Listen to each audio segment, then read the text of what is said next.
Heavy breathing. Uh-huh.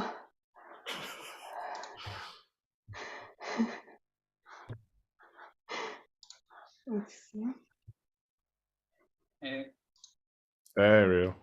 Hey. Oh, Ariel, hi. The meeting has been live streamed. Cool. How have y'all been? We just started. Yeah, I saw. Okay, it's excellent. Mm-hmm. Okay. We are. Sorry, I'm still technical stuff. So, I was thinking to talk about anything in 2022, whatever we learned, happened to us, whatever we let go of, just like anything that comes up.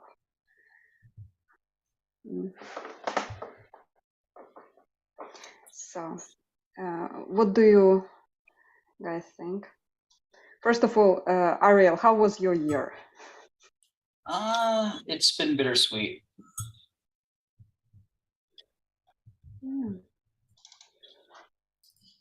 And yours, Francois? Yeah, that's relatable, but sweet's a good word to summarize it. Yeah. Learned some new things, met some new people, said goodbye to some people. Mm-hmm.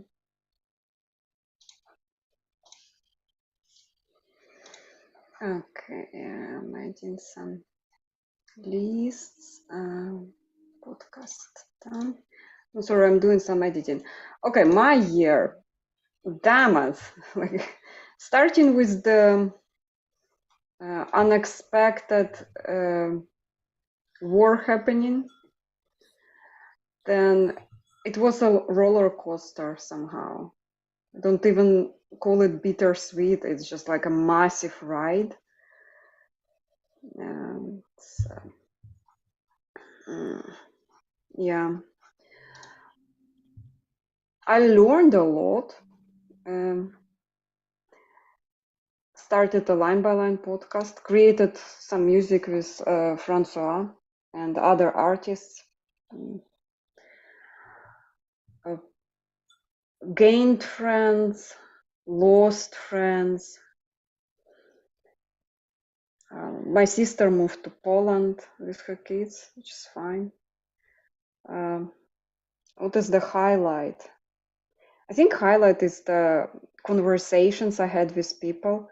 I have never had so many conversations, deep conversation with various crowds, like really different people. It's kind of always my inner circles that I have conversations with, but never with like so many new faces, let's say, and new cultures. Met 2 South Africans this year. I mean, We met last year. we met last year, right? Yeah, I'd say probably maybe one of my big highlights was I ended up connecting with this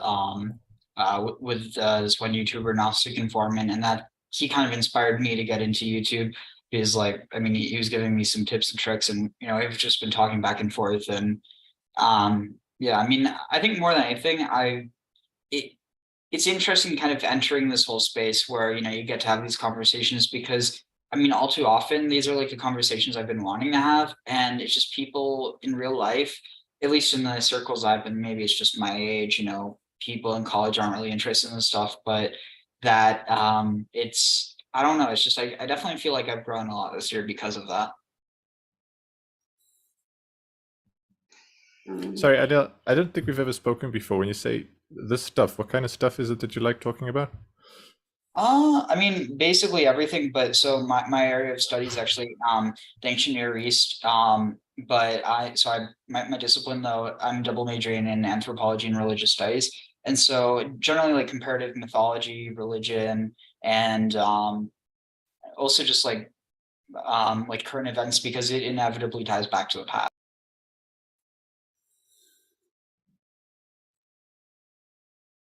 All right. Yeah, I met an anthropologist this year, and benefited a lot from having conversations with her. Yeah, definitely. It's like people think of it like, oh, anthropologist, what's that? It's like it's literally the study of humanity. That's why I love it so much. It's also why I hate it sometimes. Yeah, I remember watching nature documentaries in school. Like, we would sometimes go to the library and they just put on a Natural Geographic documentary about African animals or whatever. And I always thought, it would be really handy if someone could neatly explain human behavior the way they explain animal behavior. And I need a guy. This is like, school thing is not going too great. Like, could someone just give me a documentary about humans? That'd be awesome.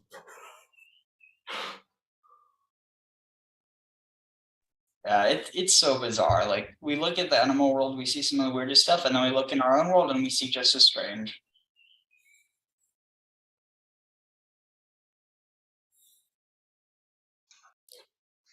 Didn't you watch a series with one of your friends about the mind or humans or something this year, Cora? Yes, I watched with her series about how the mind works, and it talked about the way we remember things. And I at least recently started thinking about memory consolidation and talked to Francois about it a lot. And something really most fascinating that I learned from that series attached to memory was we don't remember events as they happened. Each time we go back into a memory, our brain makes a little theater performance for us. Different parts of the brain would reenact smell, another part would reenact visual things, another part would reenact sound and touch, feelings, all of that. And we also kind of based on our memory, we can generate hormones inside us, like fear response, very much connected to memory. So that idea of memory consolidation is something I want to dive into, and that thing where we reenact the memories, but in a safe settings with sense of humor, for example, or good music, or with comforting friends, can actually heal traumatic experiences. So like exposure therapy? I'm Something not similar. sure. But yeah, it's probably like a non-therapeutic equivalent of it. But so something that you said, it almost reminds me of like, imagine you have like, I don't even know what the best example of it. So you know the game Jenga? With the blocks? Yeah. So imagine that the memory is like a tower of that. And every time you remember it, you touch it. And so it's like at that, so I mean, maybe don't imagine it as if like it's eventually going to collapse, but it's more so like every time you interact with it, you change it a little until it is so different looking from how it originally was, despite you considering it to just be as accurate as when you told it the first time because of the this perception bias. I don't know, it's, or maybe it's almost maybe like you have like a chopstick and you actually, okay, imagine it's like a pool table, but there are no borders around the table. So you have to, so every time you you touch the ball, it it moves. And the whole point is that it like, even doing it like a little bit, it's going to do it. And I'm not explainable. Basically, imagine trying to get it back into the center, and actually imagine that the center is like almost on like an incline. So the moment that it moves a little, it moves so far down, and so you'll never be able to get exactly where it was. But you can, I don't know, it's very hard to explain. I think that's one of the things that's so fascinating about memory. Yeah. Andre is connecting. I was thinking, what was the example of repaired kind of memory or memory put into context? And I do have a story kind of from childhood where it was traumatic to me as a child, but when I went into it as an adult, in the safety of being wiser, let's say, it kind of repaired itself. Like, it was not such a big memory, but it was basically a neighbor lady was shaming me a lot. Like, she took me in and was like saying that I look like a gypsy, I'm a gypsy child. So she got me terrified. I was like 5 years old, and she was so nice at the beginning, but then she just tricked me. And I don't know why she would do that. And like later, as a grown up, I went back into that. I remembered her. I understood what was going on, and then understood why was she mean to me. And then I was like, okay, what did that teach me? What did that memory teach me? Yeah, and I never did it to other kids. Like, so it taught me not to do that thing anymore. Like, not anymore, but never done it. Somehow those bad, Matthew, Andrew, it's awesome to see you guys. Somehow those bad experiences, they teach us empathy, and they show us what not to do. Andrew, are you connected already? I should be. Can you hear me? Yeah. Hello. I haven't gotten Zoom on my phone before, so I just had to install it, and it's weird to figure out the screen thing. I'm guessing it's just like a whoever's talking pops on type mode. Yeah. So how was your year, Andrew? It's a very tough question.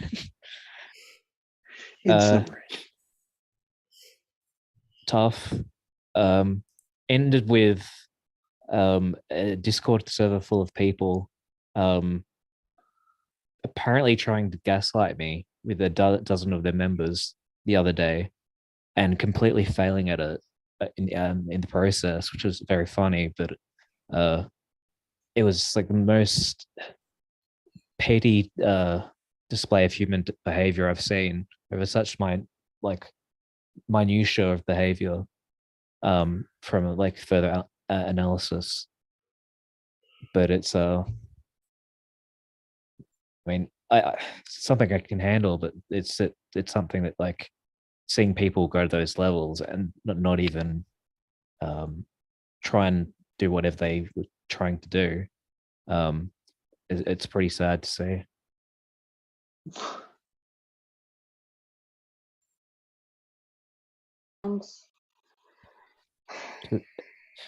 It's apparently been planning it for like a couple of weeks and months now. I found out as well, and it's not just if it was like a spur of the moment thing, like whatever, if it was one or two people, whatever, but the whole side of making an organizational structure, and over time, like I've looked at past things they've done in like live streams and stuff, and they've been codifying their language and all these things where you point them out to someone and you don't know what they're doing. It makes you just seem like flat out crazy or like schizophrenic or something. But when it actually is going on and you can point to it in real events, you can just see how nefarious it is. Like switching words out with other words to refer to like persons' names and stuff like that, or you talk in like some codes. But I think I'm better off for it, because like, I was planning to leave that Discord as it was anyway. It was pretty much like a bunch of losers on there, and I was getting bored of being on there. But it's an interesting experience. But yeah, so seeing the new year in after that is going to be interesting. But yeah, I've had like my dad's been in recovery from a cardiac bypass the last couple of weeks. Christmas was cancelled one side of the family, and then all these things are happening left, right, and center. So it's just things going on everywhere. I'm just trying to find where the good is and manifest it where best possible.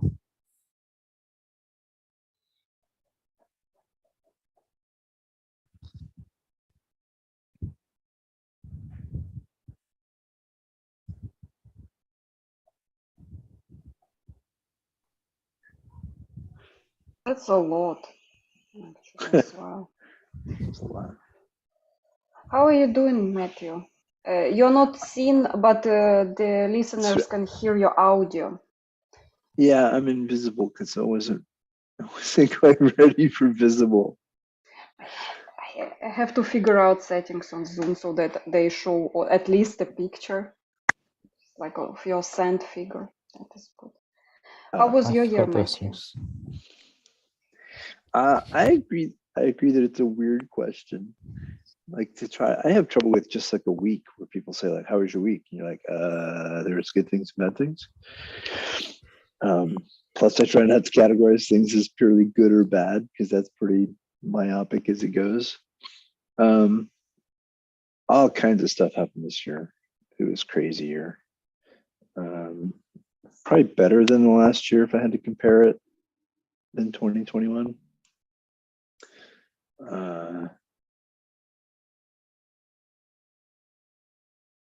Made good strides in my creative efforts, and that continues. Actually, like I'm doing some digital drawing, digital painting, I call it, and finding that I very much enjoy that. Whereas in the past, drawing things, my inability to draw, like if somebody said draw a dog, I just try to draw like the symbolic dog. And of course it looks terrible and it looks like it was drawn by a third grader. But when it comes to like painting or smudging and doing these other things that are far more right brain, that they're not, it's less about how the thing is symbolically and more about the actual shape of it, like the shadows and how it interacts with color and so on. That's part of drawing and painting I find I'm really liking. So that's been one of the things this year that's been new, that I've just been playing with that. So I appreciate that. I agree with that concept of not categorizing it as good or bad. I can say it sounds packed with events. It sounds what? Packed with events. Yeah. Well, it's more about just like I guess what happened to you, how you perceived it. I mean, I still feel like the world's on fire, but it's been on fire I've been feeling that for so long now that it doesn't feel as alarming as it did. You know, you must know.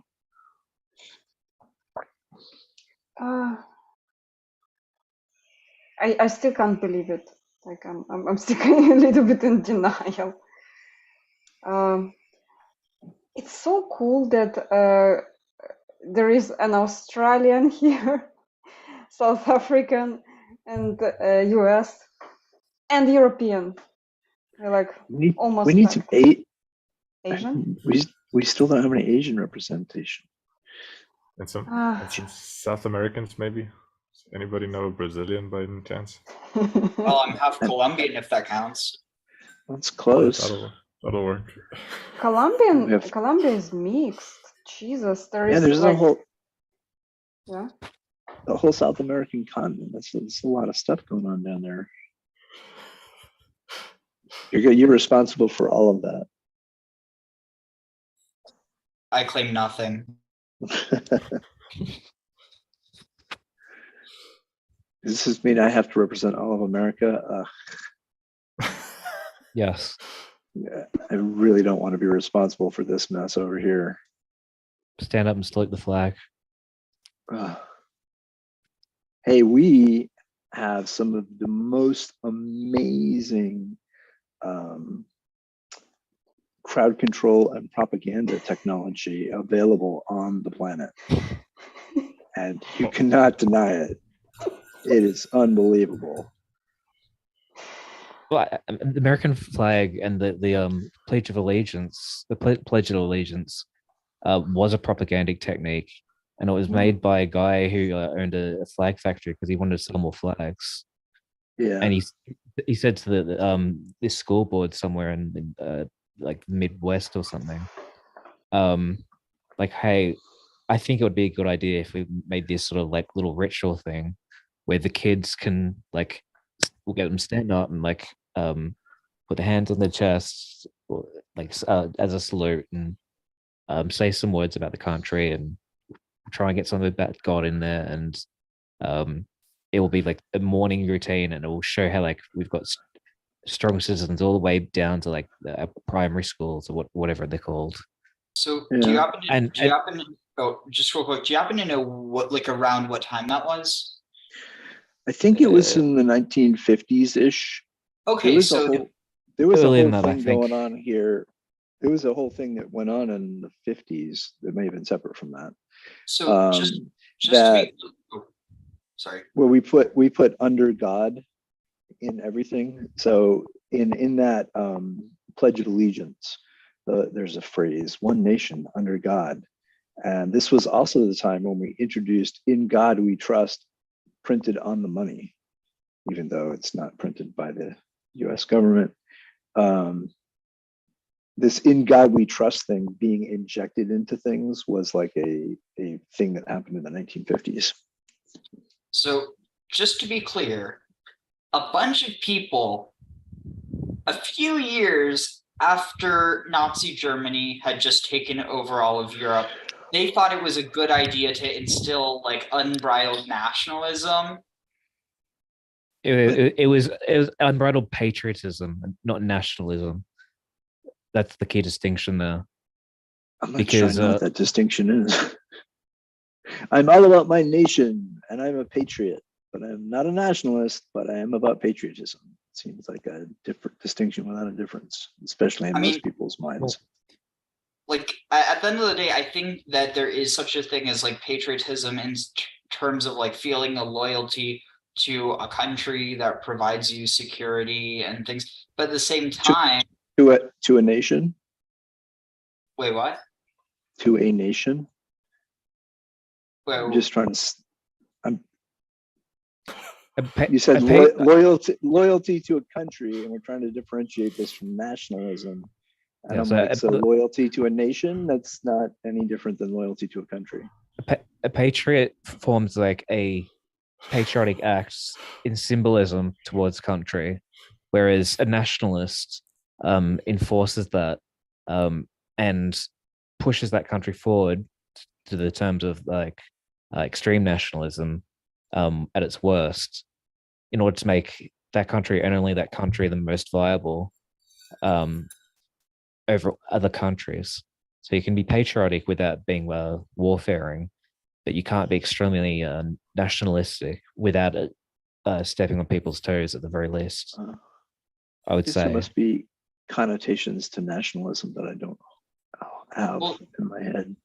So I think part of the thing is that, like, basically patriotism is kind of in this like soft territory between being okay and, well, actually no, so it's a soft territory between being completely normalized and being, you know, basically just average. But then once you start to get to nationalism, it blends the lines between, because the thing is that they're like, I actually no, yeah, I mean, so no, so I mixed it up. So patriotism is it's like generally on the fringes of being okay, but then it can also, you know, kind of go into the territory of being like very like groupthink.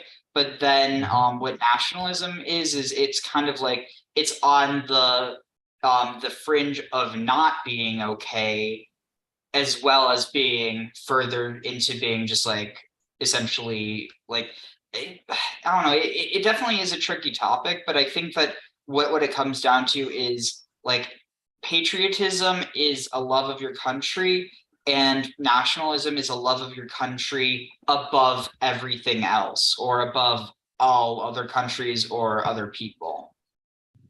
Yeah, I'd agree with that. Like, as a broad sort of perspective on it, there's a lot more nuance that goes in there, but like, yeah, I'd say that that's broadly right.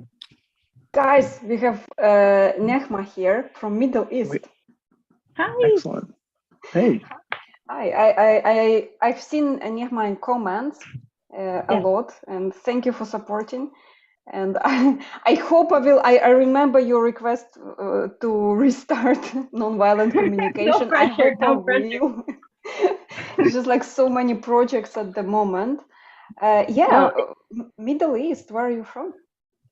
Well, in New York originally, but I've been in Israel now for Okay. almost 3 years, believe it or not. Yeah. Oh, What wow. would you say is the state of Israel in 2022? Oh my God, I don't know. I try to keep so back in New York, I was very involved in politics. And as soon as I came here, I was like, I don't want to know. I don't want to see. I don't want to hear. Leave me out of it.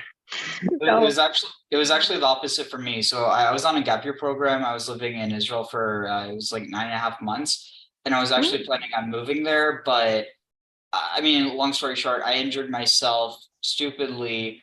I was hanging out with friends in a park in Jerusalem, and basically they got off the seesaw while I was still up in the air, and my weight came crashing down, and yeah, I got injured. And then this was also the same time I was trying to find a way to get access to medical marijuana there, and that was also difficult because I was also trying to go into the military, which honestly, hindsight, I'm really glad I didn't, because I don't think I would have found like what I'm studying if I had. But yeah, I mean, once I graduate, I mean, it's like it's strange because the way that things are in America, it's like I'm scared of the way that things are going, but it's like things are also going really it's like not that it's much better in Israel. In fact, things could easily become worse, but like at the end of the day, I feel like I can actually make somewhat of a difference there, or at least more of a difference than I can here. Yeah. Where's here? In Arizona. Okay. And what are you studying now? Just out of curiosity. So I'm double majoring in anthropology and religious studies. Ooh, very cool. Gee. Yeah, actually, Are you very aiming at interesting. academia?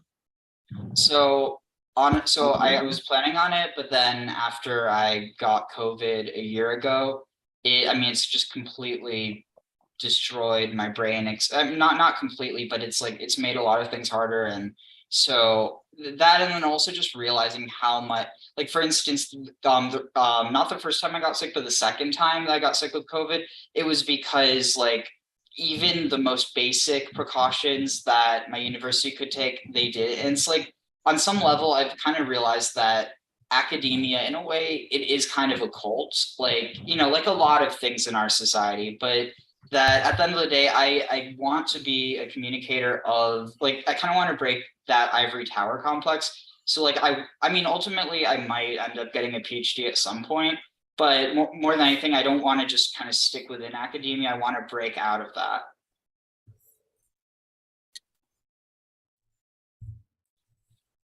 Cool. Yeah. So, Nechama, we did not ask you, how was your 2022? It's such a hard question. I feel know, like- right? Oh my God. Summarize. I feel like every month was a year. Yeah. And not like characterized by like good, bad, painful, joyful, just this like hodgepodge of like 10 years, like mushed into one, to the point where like I can't really remember what happened every month. It's just like, but if I go back into my pictures, my journals, then I go, oh yeah, this giant thing, which I don't even remember anymore. And it's still giant. It's not like the time has made the context for whatever event any less important. It's just like time just keeps moving. And yeah, I don't know. It's been a year that's different than any other year I've had so far. I guess. Yeah. I really don't know what to say about it. I feel the same attributes of like it felt fast, and it felt like there was a lot that kept coming and coming and coming and coming, and you're just like, I can't process it all, and B, I can't hold it all. It's like the next thing comes and you get involved in it, and then I can definitely relate to that. Like with me, it's like it's definitely felt like it's been, I mean, just these past 3 years have been so tumultuous, but I mean, more than anything, like it's weird. It's kind of like time feels like it's going by so fast. And I mean, part of that, I do wonder if that's just part of my perception, but also because I really haven't done a whole lot lately, because I mean, like Arizona is like the #1 was it, I think, COVID deaths per capita in the US. And I mean, like, I'm not even scared of dying. I'm scared of just getting more disabled by it. So, I mean, more than anything, I basically just had to get a lot of my interaction online. And I mean, all things considered, I've actually been having better conversations. there's definitely been an activation of online direct human to human contact, at least in the circles that I run for the last couple of 3 years. And I know for people here, obviously it's by definition that they're experiencing that because they're here. But I wonder how broad that is. I wonder how many people sort of just broadly have experienced like a shift in where they interact with people because of COVID. Yeah, that was definitely the case for me. I was very much in the real world all the time, going out, meeting people. And it's weirdly, even touching people, giving people a hug was a big deal for me. And when I moved into online, I noticed when I talked to people, I was just like kept holding my own hand all the time while I've talking. done that. I've done that. Yeah. I'm like sitting here. I'm like, it's like, yeah. So it's like the touch thing going on. And I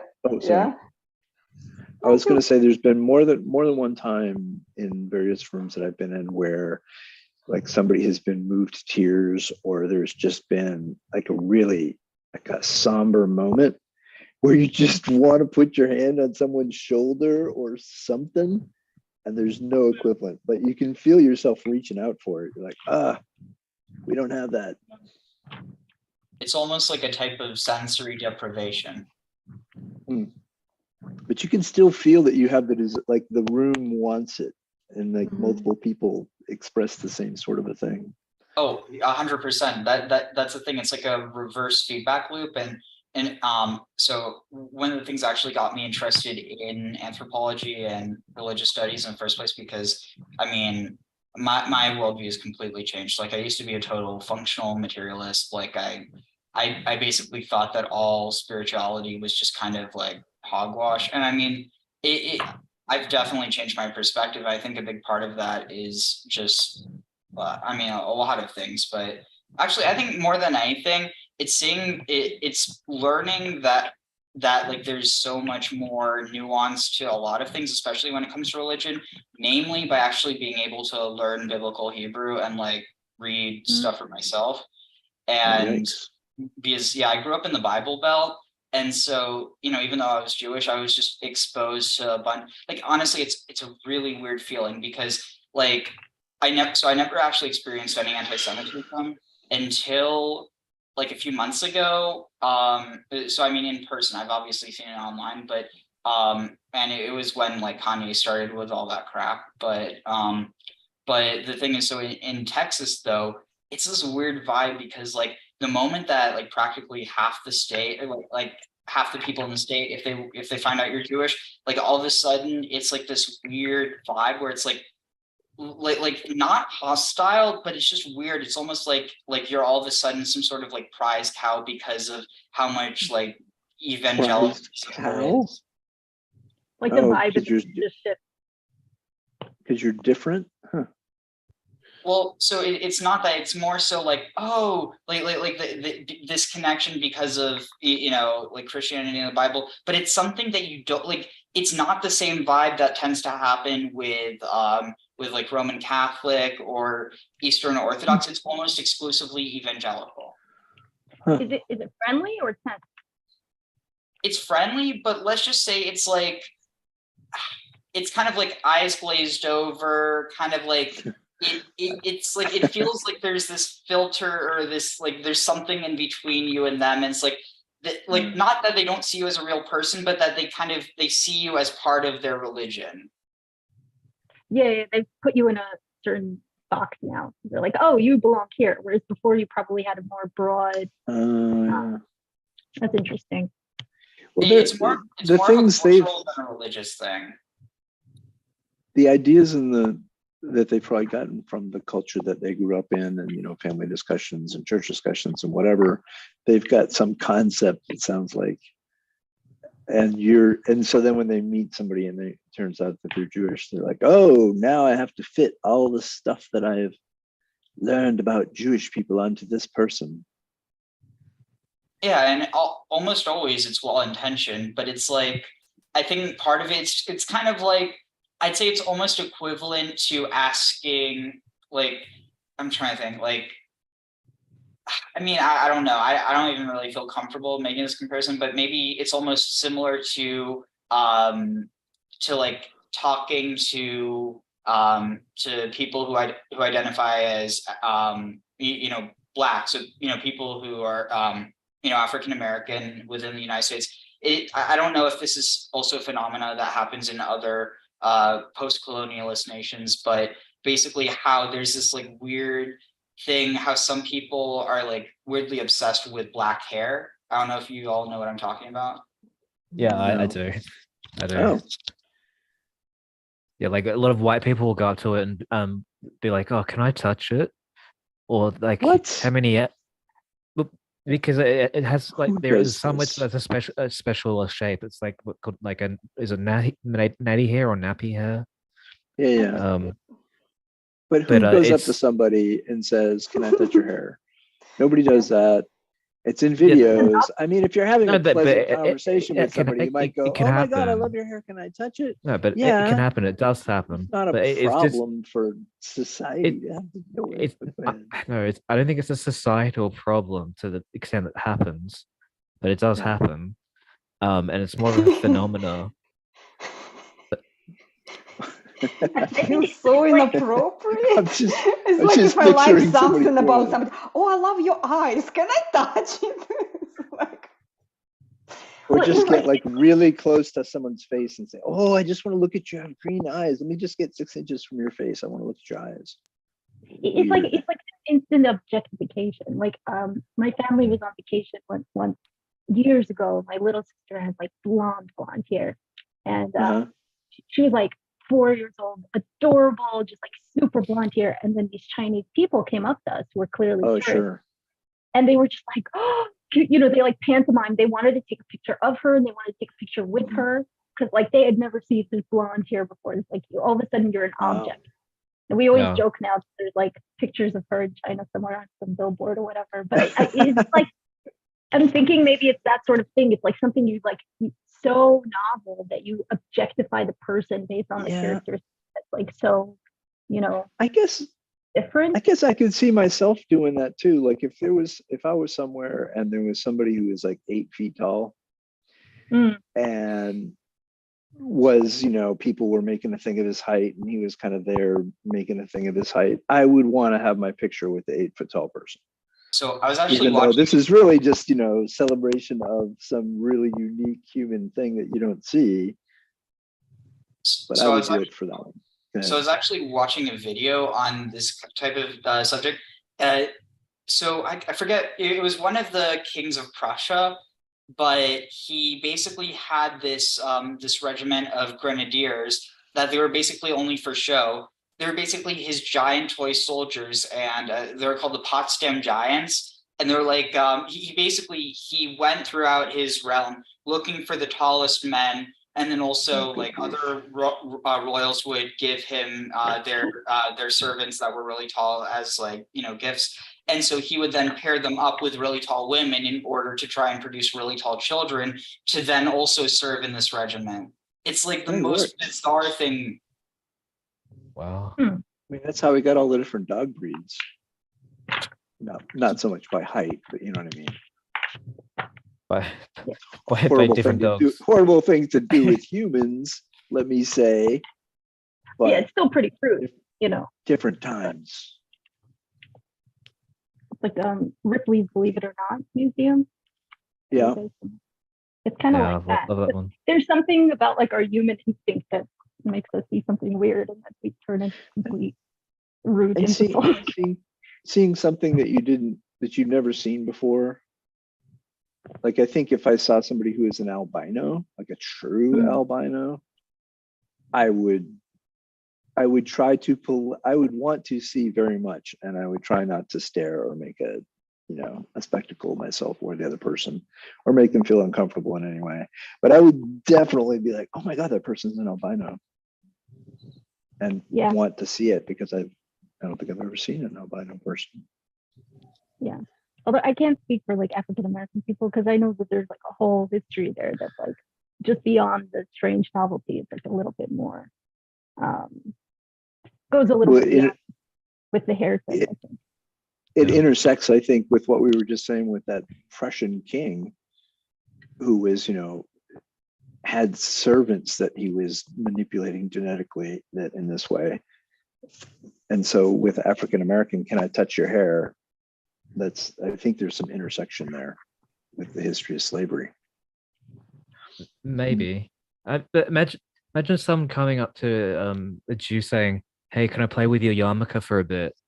Like, that would be weird. I think I have said that to someone though.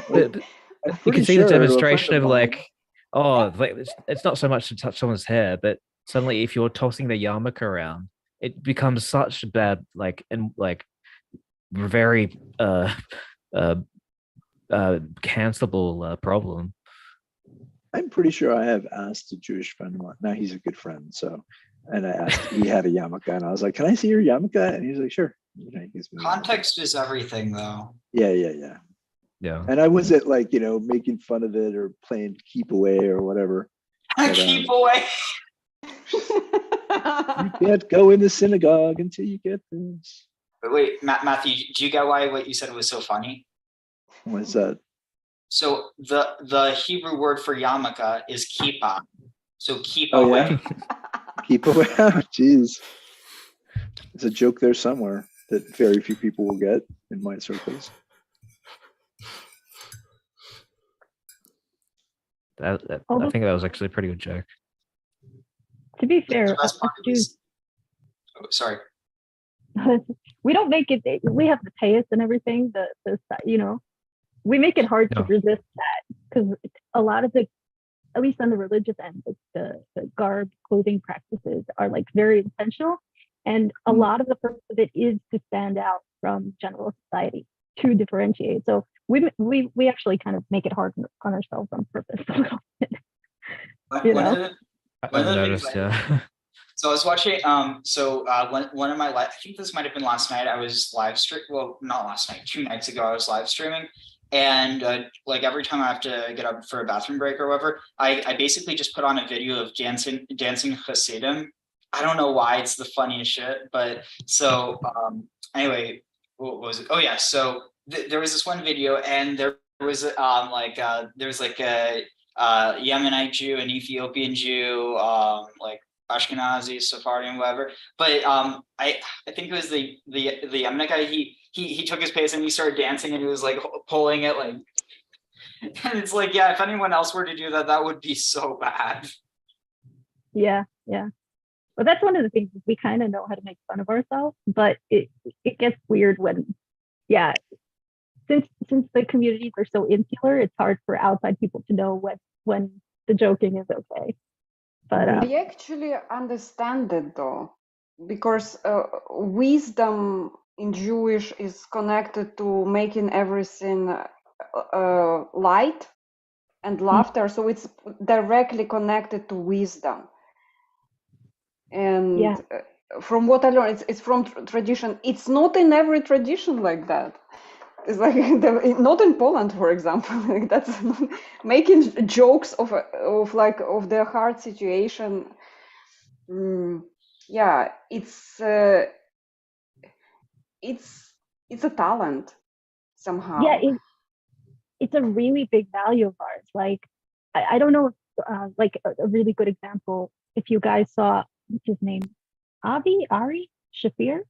He had Ari Shafir, the friend of Joe Rogan. Joe Rogan always keeps promoting him. Yeah, Ari Shafir. He's New Yorker, right? He's a New Yorker. I think he grew up in the same town as I did, if I'm not Yeah, mistaken. he also grew up ultra-Orthodox, I think. As did I, yeah. So we have a lot of actually in common. So he did this comedy special recently called Jew. Has anybody here seen it? It's called Jew. I have seen it. Just yeah. Jew. Yeah, I saw it. It was really funny. What a name choice. Self-deprecating humor. Hilarious. And he does this one Holocaust joke where he's talking about like, Man. the Jews are lining up on the death row to go into the showers or whatever, the gas chambers. And, this one guy starts, he's like, I was here first. And Ari goes, so pushy, Jews. We're always so pushy. It's like, and I just burst out laughing. And that's so classic of the kind of jokes that we make. But like, I don't think anybody else could do that. You know what I mean? No. Yeah. Yeah. That one is well into the territory of you have to have a really strong grounding as the right people to be able to make that joke. But yeah, I think that's more so like a type of like jokes. It's more so of like a crude humor, but like what Kara was talking about, and this is like really interesting. So I was doing what was it I forget what it's called, but where we analyze the song, and so we were analyzing Eshet Chayil, and something that really, this just blew my mind when Kara connected this. So in line Pia Patcha Bechokma, she opens her mouth in wisdom, and the Torah of righteousness is on her tongue. And so Kara realized that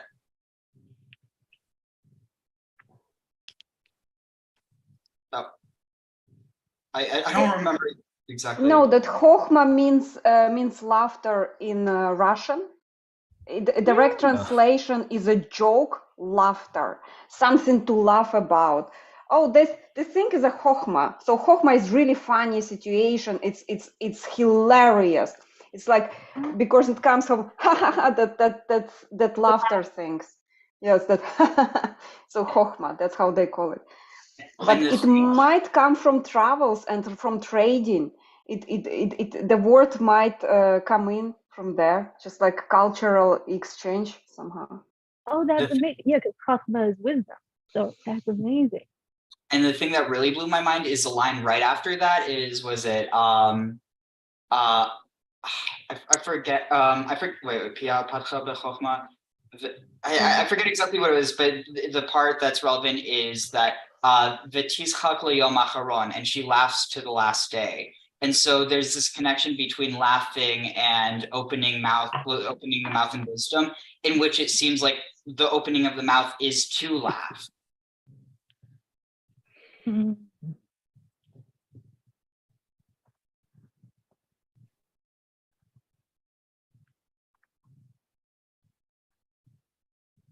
Yeah, that's so lovely. That's one of my favorite songs. It's still my dream to like have a husband sing that to me one day.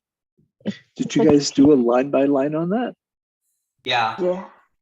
And then we also did Lachadodi after that. And like, what was there was I forget what it was. There was something that really stuck out there, and dang it, I need to look it up now because it's bugging me. There's a song you would love, Kara, I think, called "The Man from Vilna," and oh my God, I'm not gonna give you any spoilers, but it's like a heart-wrenching song, but it's about the wisdom of laughter, just like in the hardest and most tragic of times, and it's a beautiful, beautiful. Why don't you come in line by line? I'm always happy to have guests and analyze it. It's like I would be really, really grateful. It's really what's it called? The man from Vilna. Vilna. Okay, I might be able to be convinced. You know why I'm shy? I feel like I don't have anything like wise to say. That's why I'm a little intimidated by your previous guests. Like, and I'm not like I'm not a music person, so you know, I feel a little bit like out of my it's like a different pond for me. But you're in the room with my guests, so Andrew is just about to come in someday. Okay, well, yeah, I could do that. That would be nice. Just set that up sometime. Yeah, find me on Discord or on Twitter, like so that I can DM you the invite. I'm not on any of those. I don't have. But can I hit you up by email? Is that? Yeah. You can. I can.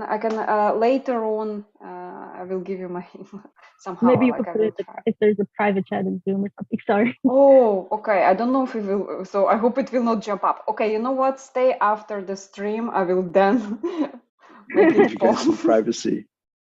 So, otherwise, it's just like that thing. Oh my God! If we do this song, I'm so gonna cry. I'm so gonna cry. Yeah. Okay. Wait, so how did you find out about the this thing if you're not on Zoom, or I mean not on Discord? I came to Kara's channel through Grizz's channel through Paul's channel. Oh wow! On YouTube, so it's all on YouTube. Yeah. That's it. These days, YouTube is like my only sort of like I'm using it more like a communication tool than because I don't have any other. And then I don't want to have any other social media accounts. Like they stress me out way too much. Yeah. It's bad enough having a phone number and people can call me. I don't give out my phone number. Yeah. It's like people are like, what's your Telegram? I was like, no, I don't have a Telegram. Yeah. Like oh God, the amount of dreck I've seen on Telegram. I was doing some research a while ago, like into far right extremist movements in the like, and when I say far right, I'm talking about like far right, like people who aren't even living in reality, like people who think that aliens are coming any day to rescue them. That's far right. That's the alien rescue people. I mean, so in this case, they happen to this one group. They literally think that Trump is the physical like incarnation of the Holy Spirit, and they think that JFK Senior is coming back as the second coming of Christ. Like it just so happens that they are far right. It's not that this idea is far right. Ah, okay. Sounds like a lovely group. I'm leaving the planet. Bye. Take care. Or wait, do you say you're leaving? I said I'm leaving the planet. Oh. I can't handle that.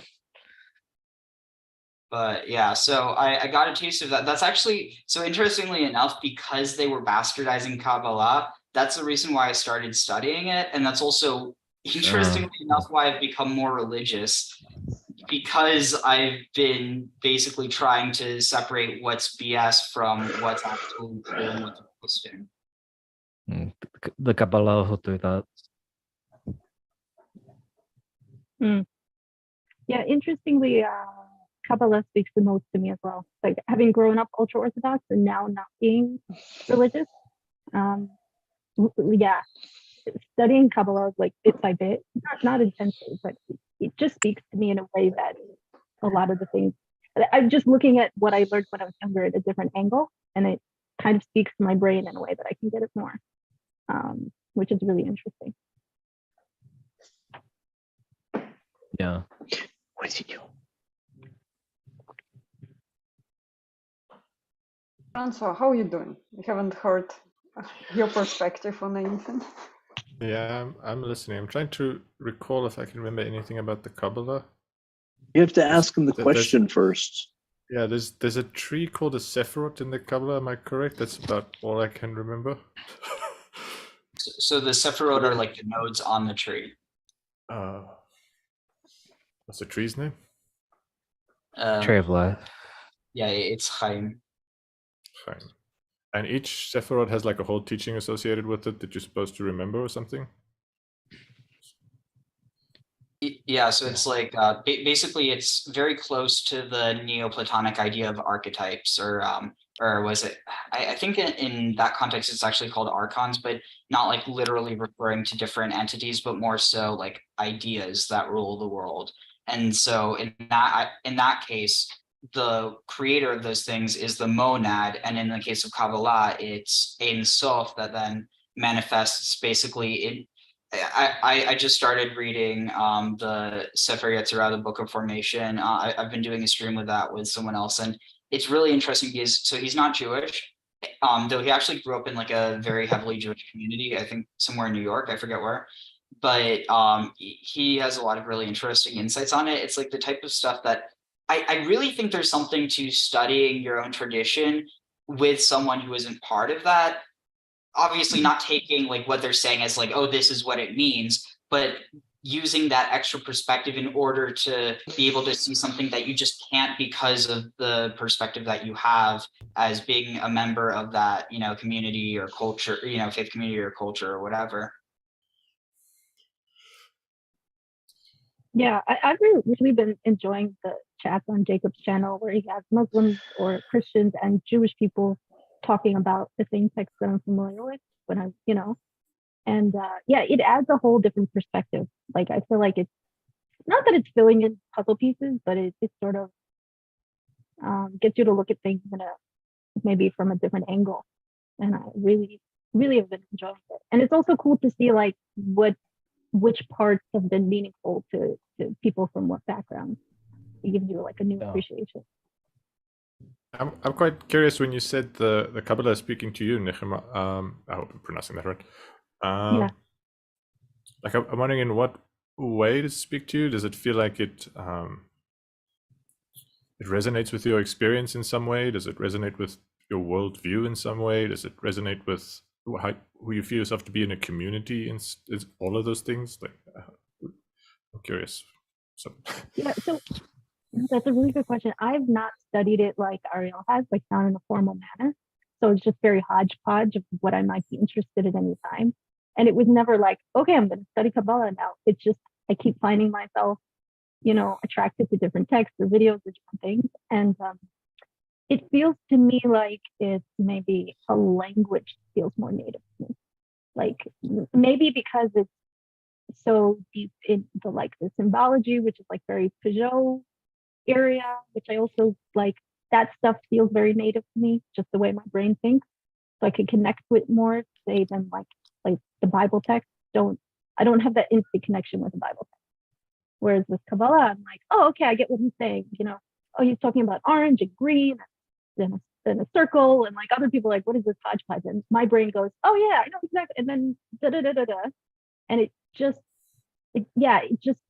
feels like it makes sense to my brain. It's like a language that my brain talks in shapes and colors and metaphor. So I guess that's the best way. I don't know if that's sense. It makes sense to me because when you say that, like, I would say like Bible is like a riddle, and whereas the Kabbalah is like pointing at the thing is, and just being like, it's there. That's what it is. You're like, oh, it is. It's like yeah, and or like you add like the Jewish self-questioning way of introspection into that. It's like, well, Rabbi, why is the box so big? But why wouldn't it be big? God can make a size of box any size he wants. Oh, yeah, he can. And it's Whereas the Bible's like, so why did Jesus like give that man like the bandage? Because the man was sick. Ah, okay, thanks. That's the end of the passage. Yeah, it's almost like a whole comedy skit versus a knock knock joke. Yeah, exactly. Wait, which is which? You can only get it here, folks. Like knock knock joke. The whoever created knock knock joke, I will regret saying this dad joke. Should receive a Nobel Prize. Oh my god, But yeah, I think that is bad. I think part of what makes Kabbalah so appealing to like, people, regardless of what background they are, or even like, for instance, it appealed to me even before I had any sort of like interest in Judaism as a religion. So like just viewing it basically, like I just like the aesthetic value, like that's how it started. But I think part of it is that you literally don't even need to believe in God for it to make sense. But in some ways, it almost leads you to believe in God by seeing it. I don't know if that makes any sense. Yeah. I'm sort of like a reluctant, like, oh, like this year has been a lot of me being like, oh, I think God might be, oh, damn it. Oh, I think he might be, because then it leads to like, if God's real, then what does it mean for my life? Blah, blah, blah. But the more I get into it, the more I'm just like, it's like right in front of my face. I'm like, huh, okay. But Yeah. I was thinking about meaning. As a child, I remember not understanding the world and making up my own meaning to things. And then at some point, we always had this children Bible. If I would need an answer, and my mom would be busy somehow, I would go and just like close my eyes and was like, okay, Bible oracle, tell me the answer. And I was just like skip the pages and point finger to like specific phrase, but purely accidental. So it's just like I don't know where is, like I don't know the text, I don't know the pages, so I would do this. And now here you stop. And then I would read the sentence out of the context completely and apply it to my life. Worked pretty well, actually. What's that Chinese text that you do that with the sticks? It's in I Ching. I Ching. The I Ching. This sounds like the I Ching to me. Like you throw the sticks and you go, oh, I also did that. It's a long, short, long. Let me look it up in the book. Oh, and then you read a passage and you apply it to your life and you're like, I mean, to be fair, that's actually done a lot in Jewish tradition, especially in the Talmud, where and also in a lot of Kabbalistic texts, where you have like bits kind of clipped out from the Tanakh, from the Torah, prophets, and Chronicles. And what will happen is it's like it's not saying this is what it means, but it's more so it uses it to apply to a situation. So it's like I don't have a good example offhand, but it's really interesting how it's done. I think that at the end of the day, like, obviously what you were doing was a bit different than that, but still the idea of taking verses from the Bible and applying it to your life, or applying it to life, or applying it to whatever, like that's something that has a deep foundation. I'm sure there's probably one in Christianity as well that parallels it. There's one on the server that parallels it. We do a virtue practice that sounds not unsimilar to this, where we'll take some virtue and then we'll be discussing it, and people will bring up things they've heard or some quotes or whatever, but then you end up bringing that back, and like it ends up being on your mind. So like if you were talking about, I don't know, courage or something, then wherever you were expressing courage or not courage, you'd realize it. And so even though it wasn't saying, oh, this is exactly what's going to happen to you in the next week, like it somehow you're because you're playing with these concepts, you start to see how these things do apply in your own life. And I would imagine these religious traditions is working along that same vector.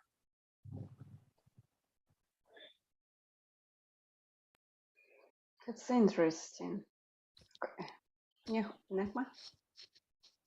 Am I still there? Yeah, you're still here. Yeah. Like you disappeared for a sorry. second. Internet? Technical difficulties. Yeah, Kara, I have a friend who does that as well. One of my close friends, who's a Christian friend. And whenever she's going through a really rough patch and she doesn't know what to do, she'll open the Bible and go, and then she calls me screaming. She's like, "No, come on, you have no idea.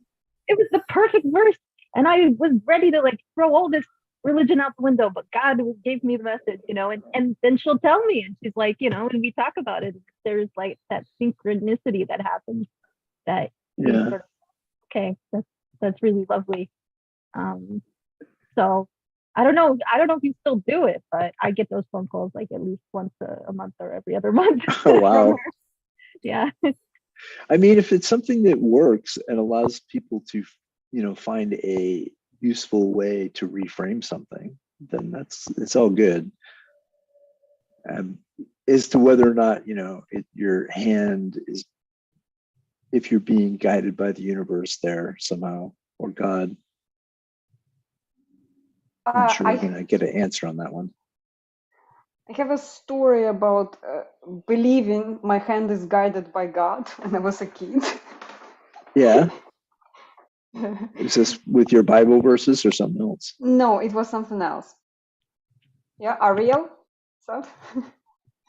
Oh no, I was just like you know, because you said your hand was being guided. I was just Your hand had like beautiful distortions as well, which was it's nice. because of the fog or yeah.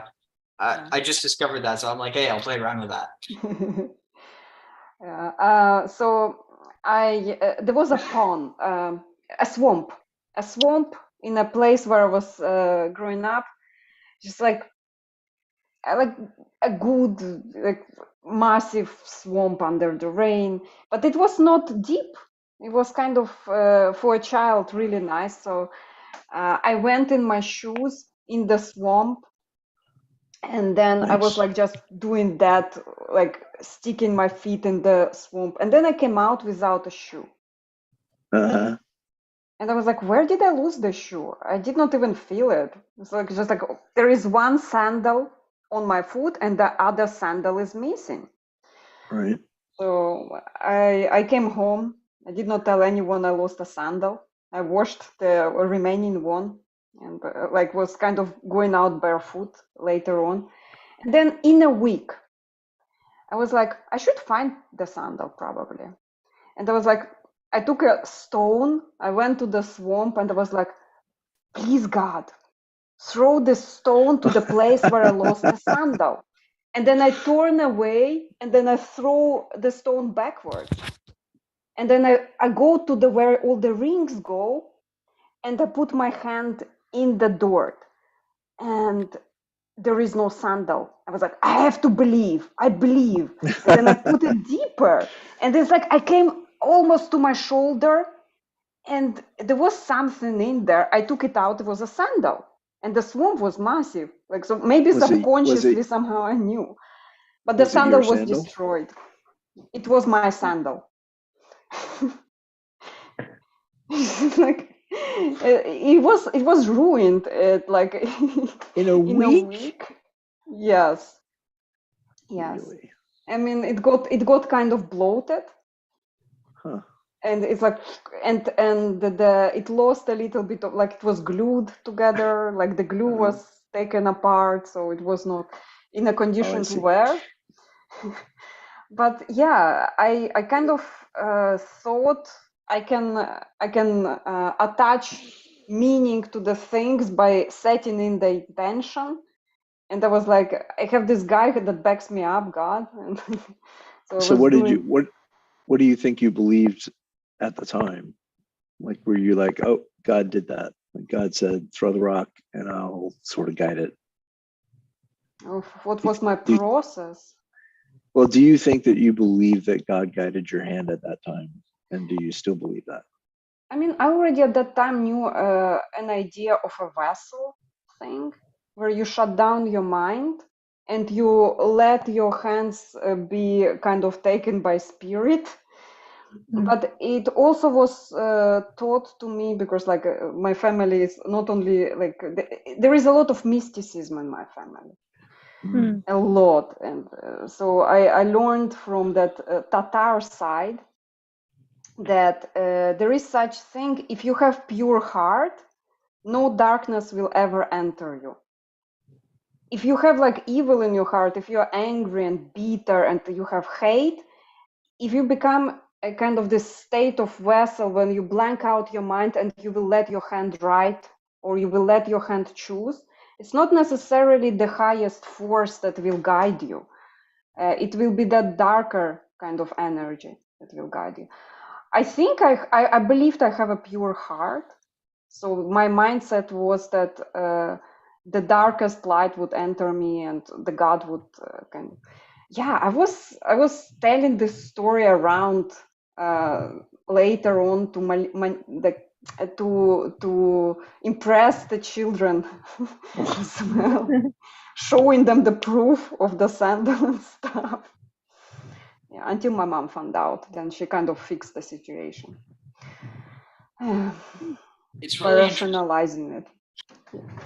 it's really interesting though, because it reminds me of like this one concept within I mean, so it's like it's not a direct parallel, but so basically in Kabbalah, so what like one of the rungs of like the or like one of the tools, it's basically like what it I guess yeah, you'd call it like the moral level or the moral layer, but it's basically chesed and gevura. It's like mercy and severity, or like kindness and judgment.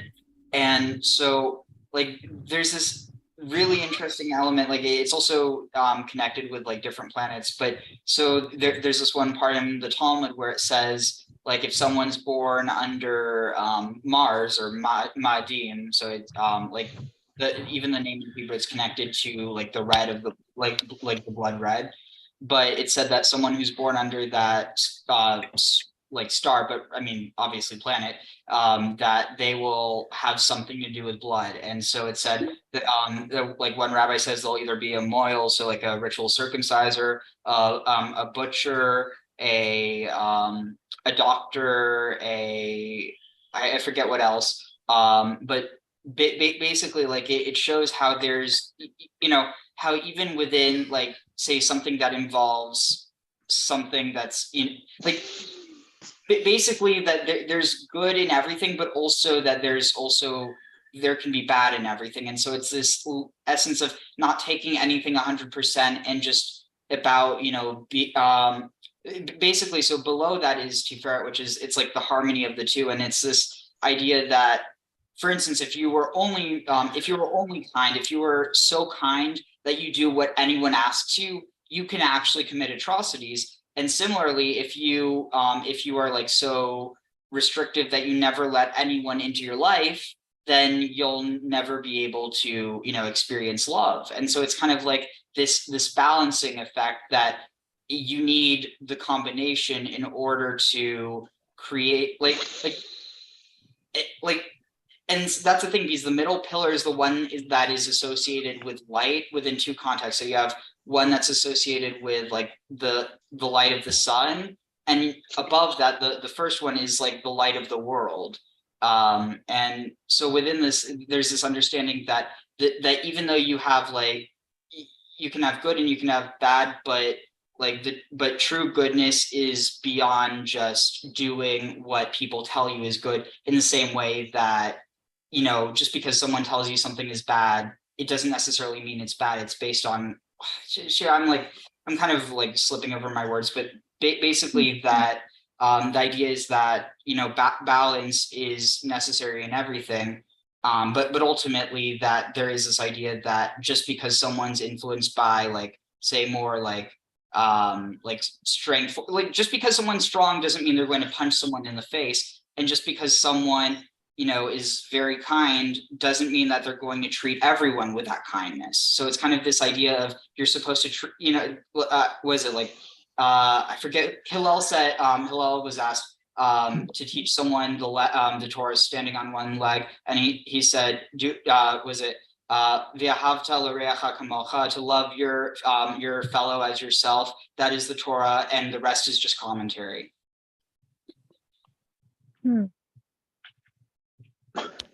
That was a lot. Yeah, sorry, I just kind of got You lost. You have a very strong tendency to get to the end of a thought and then get fuzzy and then follow a tangent. I think I saw you do that about 3 times. It provides depth, so it can end up in an interesting place, but it makes it very difficult to follow. Yeah, sorry. This is something that I didn't used to have. It's ever since COVID, which is because I also had no interest in religion beyond its like functional role before I got COVID. Really? Yeah. Do you think that that's a function of you had more time just lying around in bed, or do you think that was part of the like? Because I know there's a lot of people talking about the neurological changes and things.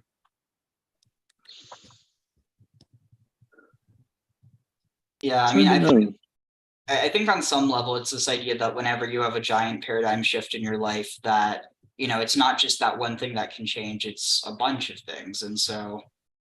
Yeah, I mean, I think probably more than anything, it was the fact that happened, but also that I had taken I've taken 2 years of biblical Hebrew at ASU, and it's strange because I took years of modern Hebrew and it never really made much of a dent, but studying biblical Hebrew, now it's I'm able to pick up on modern Hebrew in a way that I never was before. All the bits and pieces of information, they slowly start to make sense the more puzzle pieces you receive from the actual Bible. Yeah, there is something that stood out to me though from what you said. It's the kindness part spoke to me, because kindness is connected also to judgment a lot by me. Sometimes the best kindness is to tell the truth, even if the truth hurts. So you do have to make this judgment call where you evaluate what is the bigger pain you give to a person. Is it the future massive pain while you will keep being kind right now in the moment, or should you say the truth right now in the moment in order for the person to avoid future pain? It's it's like telling your friend something and in order to help, even though it hurts now. So that's also considered kindness. It's almost like how you're not supposed to put a stumbling block before the blind. Yeah. That seems mean. I'm actually thinking you go and there is a blind and there is a stumbling block, and you're going and you see the stumbling block and you're I'm so kind. I'm not putting it in front of the blind person. God, but the person is walking by and you're yeah, I'm kind. Sitting there oh, good me. Good me, kind. Each time you don't hurt somebody on purpose. It's okay, but if the fall, if putting the stumbling block in front of the blind would mean the blind would not fall into a pit hole over there, but fall down just in here, I don't know. It might be. Of course, there are better solutions. Yeah, no, that's your, do I tell them the truth now or do I tell them later? They're going to get hurt either way, which is the least amount of pain potentially. It sounds a bit like the problem of do you push the blind person in front of a trolley to save 5 other people? I mean, couldn't you just argue, would you push it? Don't do it. I don't think you have to specify that they're blind in this situation. I don't know. It just Like, makes it much if you had more a cool. if you had a choice between a blind person and a seeing person to push in front of the trolley, like, so Because you they could don't know either. it's coming.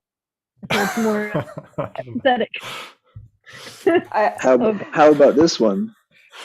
What if you design a system of self-driving cars where Oh, no. occasionally an individual car will make a mistake and somebody will get killed because they failed in that situation.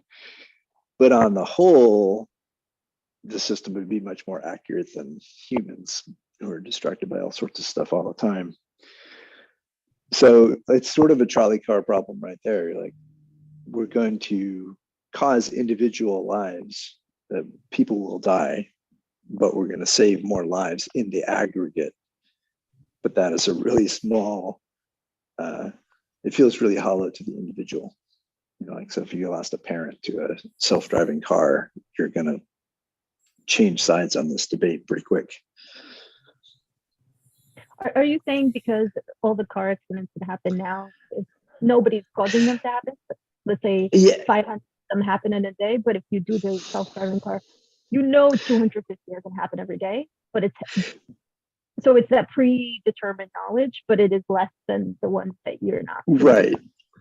Well, it's just that, like, you can measure what is their accident rate without self-driving cars, because we don't really have them, or you could look at whatever stats and then say, like, if you turned them on for full and they got very common and people were just letting them drive by themselves, that number will very likely be lower. Like, we will have fewer car accidents, but there will still be some car accidents. And then people will say, it's the self-driving software made this error and it killed this, it swerved to avoid whatever and it ran over the kid on the side of the road. And you're like, yeah, it made an error, but on average, it's still better, than human drivers in aggregate. So anyway, that's like an example of a real world trolley problem where we are going to have to decide how far we want to go with self-driving cars. Personally, I think it's just best if that even were a situation that were plausible, just like put some sort of alcohol sensors in the car. If it detects alcohol like fumes like in enough concentration where it would indicate someone's drunk, it just turns on an auto drive function. That way you can't drive yourself. But otherwise, but then again, this is all so theoretical. Yeah, I saw a fun little cartoon of the trolley problem where they make it all dramatic and the guy has to choose which way to go. And he ends up, instead of going left or right, he pushes the thing forward and it makes a ramp for the trolley and the trolley shoots over everyone. Oh, Jesus. Straight into a children's hospital. It kills all the children. Oh, Jesus. Kobayashi Maru gone wrong. Yeah, see, I've never had a trolley conversation where it doesn't devolve into something like crazy and insane. But that's the first one. I've never heard that one.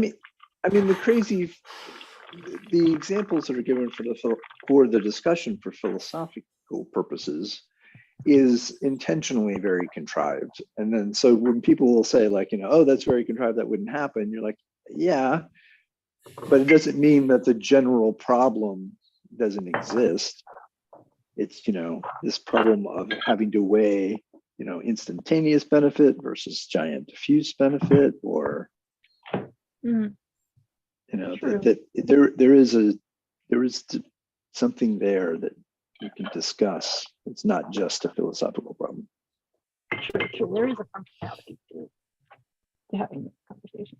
I'm curious how you guys feel about the self-driving cars, because I'm like extremely polarized on both ends.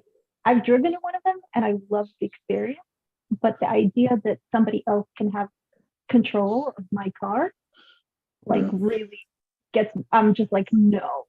So I don't know how to feel about it. I am like, I love it and I hate it simultaneously. If it makes you feel any better, most cars are already like to the point where even without like AI, they can be hacked. And like, so if it makes you feel any better, technically it might be worse. It's already already watching me. At the end of the day, it's like one of those things where it's like, unless you're some sort of, government dissident or you know, or like I mean, like basically, if you don't have a big profile, there's nothing to worry about. But at the same time, then there's also the issue of it just not being reliable enough to, like, how they're pushing it out on the roads, and you've already had all these accidents. And I think there was this one case, I forget where it happened, but there was this one car, someone was trying to put it into auto park mode, and it just started speeding off, and they couldn't stop it. Whoops. That's terrifying. About cars, I have this idea, self-driving. So Elon, in one of his interviews, said that we are learning. In order to download our latest software, you have to agree to transfer all the data, so that we would keep improving the software for self-driving cars. And to me, it's like, okay, I might die like from any other cause. Well, I might as well die in service of improving the self-driving cars. It's like I have this kind of, I let go of that fear. And also, hello, Gilad. And can you hear me? yes. Yeah. Yeah. I How just are want you? to say, of all the things to die for, right? I think dying for self-driving cars, not the altar I would choose. Just say. Not on your I have heard worse stories. So like, Dude, we can this debug these things virtually without actually crashing people. Just so you know, Kara. accidents can happen. And So the question I'm wondering, does this altar have a Tesla logo on it? I don't care. It's a self-driving car. Actually, Gilad talked about science the other day. It's this transparent pool of improvement that scientists put in. Although, did you say science are not engineers? But if that knowledge on improving self-driving cars in one transparent pool, and I can participate in it, I think it's nice. It does. I don't care if it's Tesla logo. It could be any other logo. Well, I just want to say what I meant so that I won't be misattributed in this sense.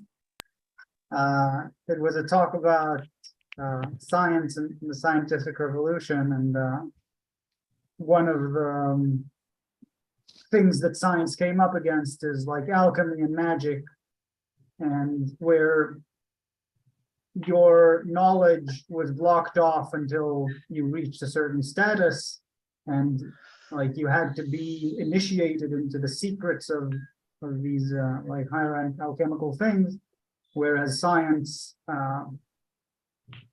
is the decision that like everything is transparent, everything is democratic in a sense, like you can put everything.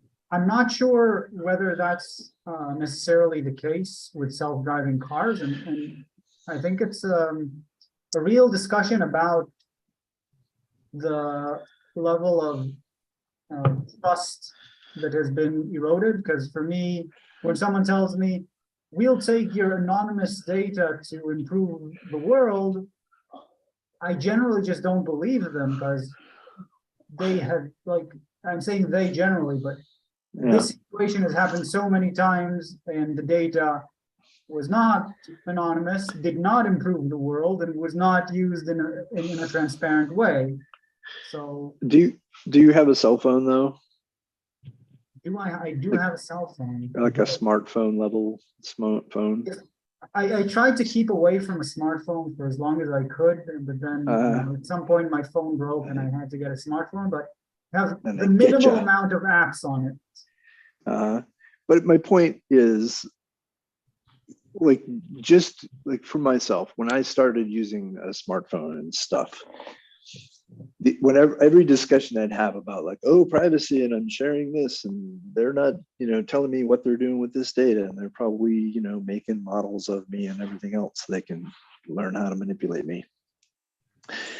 All that's true, and yet I have the cell phone and I broadcast, I use the GPS system regularly, so whoever can know where exactly I am.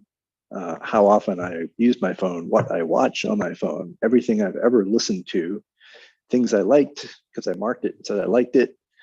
I mean, I'm intentionally giving them all of the stuff that you would need to build a model of me digitally so that you could then say, feed into that model, you know, oh, well, we'll make him like this or hate that or push him this way or push him that way. Like I've already agreed to all that just by having a smartphone. So further discussions about like, oh no, the cars, what are they going to know? And you're like, well, they already know where I'm going because I'm using GPS. I'm using Google Maps to navigate. I'm not going to turn all that off. It's like we've gone too far. But So I would think that go there ahead. is a distinction there, Matthew, because There's what? there's a distinction to me there because if somebody can hack into my car, has access to my car's, you know, There mainframe is or whatever, and they can stop the car or lock the car or make it accelerate when I'm right in front of a concrete wall, like or that's even different than just knowing where I am. They have to find that's me. absolutely, it's a control. Like it physically intersects with your physical world when they do that. Yeah, so my previous permissions or like acquiescence to having a smartphone to me does not mean that I've agreed to then hand somebody the ability to stop my car, start it, lock it, blow it up, whatever. And I'll say, like, I'm a little bit okay, I'm a little bit of an outlier because most people are like, well, nobody's actually going to do that to you. You know, somebody brought up the whole political dissident thing. That's not a great argument. But when I was involved in politics, I was getting death threats and stuff. Like it wasn't a fake thing for me; it was real. Like there were real people who were like, "Hey, we don't want you to be alive anymore. You're pesky guys." Okay. And I did not want those people to have control of my car. Like that be a big problem. Or as came up with Elon recently, it's not really appropriate. Like, yeah, the system, Google Maps or whoever might know exactly where you are because they're helping you navigate your car. But it's not appropriate for the general public to be able to say, I want to know exactly where Susie is, because there are lunatics out there who get some crazy ideas in their head and they're like going to go vigilante on it. And so we're not saying, I'm saying like it's okay for Google to know where I am, but it's not okay for them for that to be just data in the world that anybody can access. You know, Can I just just similar to your argument about controlling the cars being very different from what you've agreed to privacy-wise versus, yeah, you can control my car. You can get rid of a smartphone, but if you're in a car that's trapped you in it and is, you know, about to go off a cliff, I what suppose that's true too, yeah. Wait, there's a simpler part, and even less dramatic of this, which is, suppose you do have this car, and suppose, I guess there must be with Tesla or whatever, they could send a code down to your car that says you don't run on Tuesdays. So some external force could just say, yeah, you know, we're trying to cut back on whatever carbon emissions, and Emissions, your whatever, yeah. your car is only going to work on Tuesday. And you're like, yeah, but I have a very important thing, like I have dialysis and I have to go. And they're like, well, you're going to have to file for an exemption with the board and it's going to take a while. Anyway, it sets us up for this massive, insane bureaucracy. Yeah. Like they have in China. Like they don't have freedom of that in that way. Somebody can type something on a computer and now boom, you know. And I can see them doing it for reasons that they think are good. They'll say, you know, like it's saving energy or whatever. And you're like, yeah, but people are complicated and I need that car. Anyway, that's an example. Can I just add about the original point? I'm sorry, I didn't mean to cut you off, Ariel. no. Just about your original point, Matthew, with smartphones and privacy and all of that. Second, the point I felt about that, and I do try to care about my privacy, and I use VPN, and I don't use any browsing on my phone, or I use minimally like GPS and stuff like that. And to me, the main reason is once I started doing that, so once I started being anonymous online, was the beginning of me actually starting to see the world outside of this confirmation bias bubble that I got from Google and something like that. And I feel that like I would not have gotten to watch John Vervaeke's series if I had still been using a normal browser and all of those things. Just the amount of things that I've been exposed to that are not, here's people we think you agree with that are very convincing, here's people we think you disagree with that sound absolutely horrible, right? I just wasn't exposed to them before. Like reasonable people that I disagree with were not a part of feed. And you're saying that being, I guess, anonymous has helped you get, how does that help you find, it sounded like the thing you described sounded like what the algorithm was doing, which is trying to find things that are similar. And some of the algorithms also, and I don't know if they've retuned it, but also try to offer not literally contrarian views, but like a broader lens of people who are vaguely talking about whatever it is whatever you're showing an interest in. And you get lunatic stuff too. Is I guess my point. And so even anonymous or not anonymous, how you use it, like what links you decide to follow and how you curate your signal. To an extent, because you don't, I mean, I'm sorry if you had something more to say, I didn't mean to cut you off. No, go ahead. Good. I mean, like when you see certain links, you can decide to follow them or not follow them. But what links you get to see out of the insane amount of content and stuff online, right? That's what matters more. And basically, once you use something like a VPN or Tor browser or whatever, then you're going to get a random assignment of whoever like the algorithm may think you are at a certain point, and then like you're just gonna see, like you open whatever YouTube. I don't really have a lot of presence on social networks. I guess it depends. I get your point. I went in the middle ground on that, which is I still use the browsers and I still have like an account on the browser because they're kind of set up that way now. I have a Google account that's tied to everything. And so I'm sure they aggregate whatever, and I'm sure they're like, oh, let's suggest this, that, and the other thing. And it carries my bookmarks from one computer to another and all that. So I was like, yeah, I still want those features, but I don't want to be guided by this thing saying, hey, look at this. Hey, look at this. And so the subscription model has worked really well on YouTube, which is my primary one.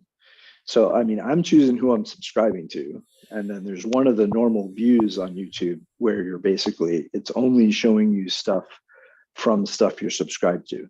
It also has another page that's, I guess, the home page that has and stuff that we suggest. And I try to stay off of that page for exactly the reason you're saying, Gilad, because I don't want it telling me what I want to look at next. So what I would offer is a middle ground between, like a further middle ground, a middle ground. Okay. Which, do that, and definitely, you like these features and you want to use them, but like from time to time, try out just a random anonymous browsing or something like that. Because I'm not saying, right, don't ever use like the bubble you're profiled into, because there's use for that. I personally don't like it. I find it like just like I have a tactile feeling like it's creepy. I really don't like targeted advertising like in a deep level. So I really just I don't use accounts on any of those things. That and a VPN is what you have to do if you want to stay, out of that, for not have it suggesting things based on some model, like you're denying it the model. Yeah. So, of you. So what I would offer is like just from time to time, so that you could get like this expansion and contraction, like, oh, here's something I never would have, come up with.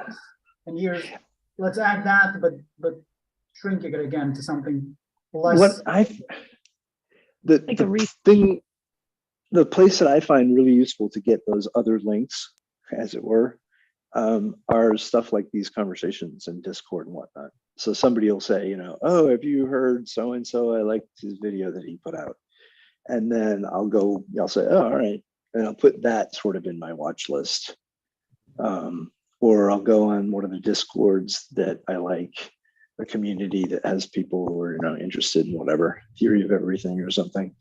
And there'll be, some group in some discussion room in there where there's people are putting forward things they suggest.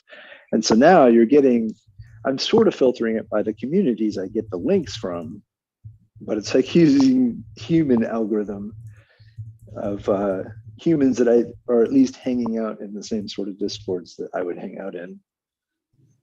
I don't really do that much, but I'm just saying that's like an example of where I find other things as opposed to letting some algorithm guide it.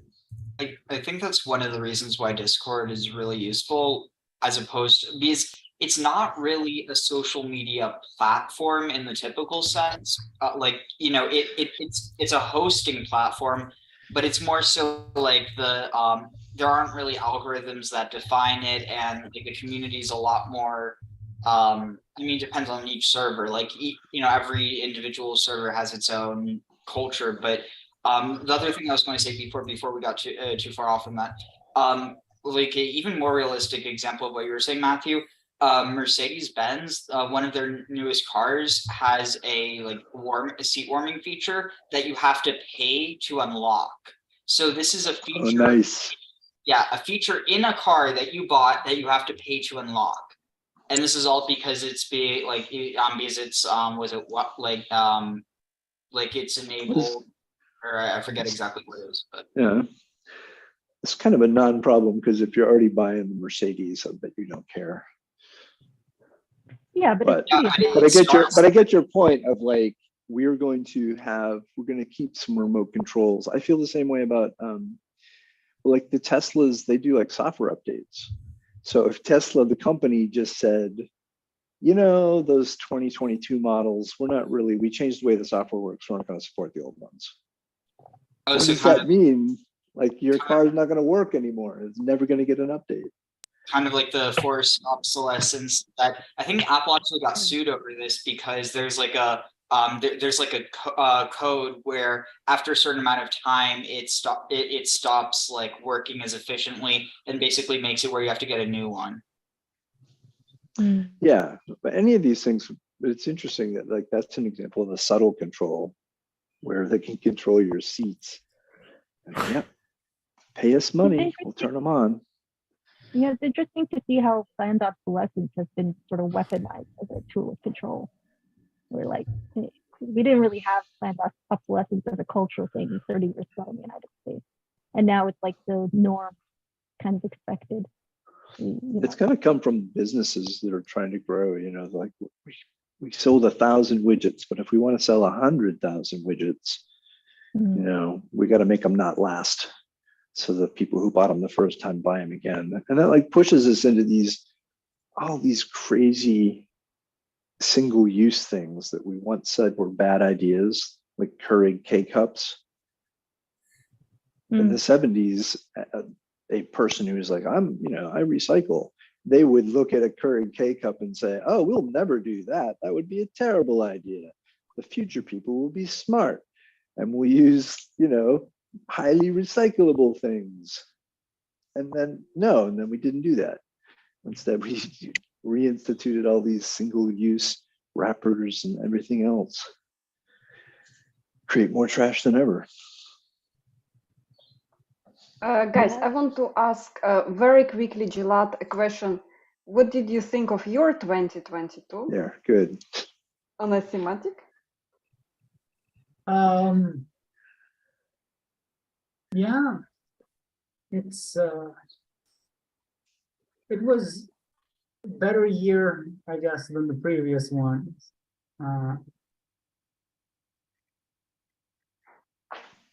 My band has an album on the way. We hope to finish it by now, but we'll probably finish it by mid 2023. and yeah, I have kind of my own landmarks in the university, but I kind of feel like that's a longer term thing. It's not like related to 2022. But yeah, I guess it's a bit of a downer, right? But 2022 for me, I guess, like a lot of people, was marked mainly by the war in Ukraine. I have also a close friend there, and it's been something like I never thought I would be following something like that day to day, like listening to analysts and looking at open source intelligence. And I hope it will be resolved in a way that would actually create some better times and peace as soon as possible.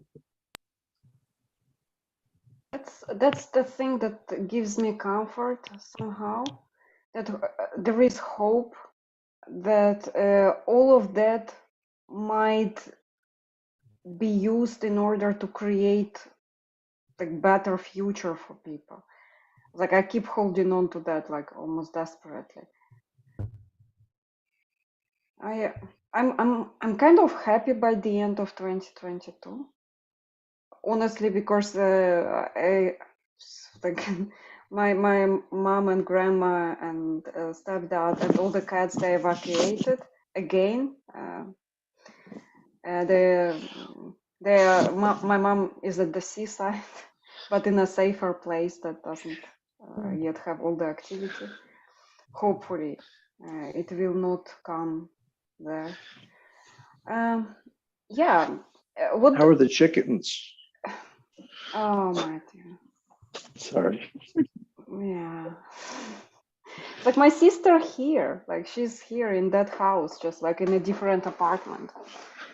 I gave her my seaside apartment, and this one is the one I'm renting, so it's a kind of Airbnb hotel thing.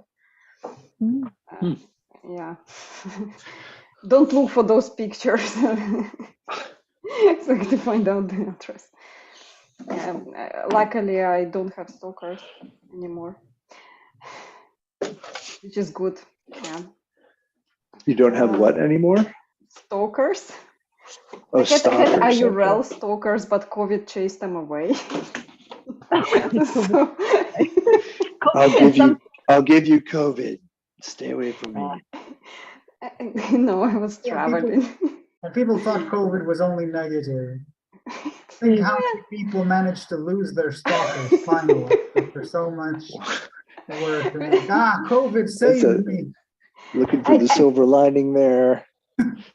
It's like, yeah, I mean, I tend to look for positive and everything. Because of COVID, I stopped going out a lot, and I used to go out like gallery openings, concerts, yoga studios, and everything. Like I was very much out there. So the people that kind of wanted to find me, that would just show up at the yoga studio without participating, just standing in the corner looking. That's like definitely that, stalker which was behavior. super creepy. I mean, that's very creepy. They couldn't find you anymore. Yes. It's like Nechama, it's what Ariel was saying about the Kabbalah thing. And everything has the good and the bad in balance. So you got the good part of COVID in that sense. You know. Yeah. It scared stalkers. They had no opportunity anymore.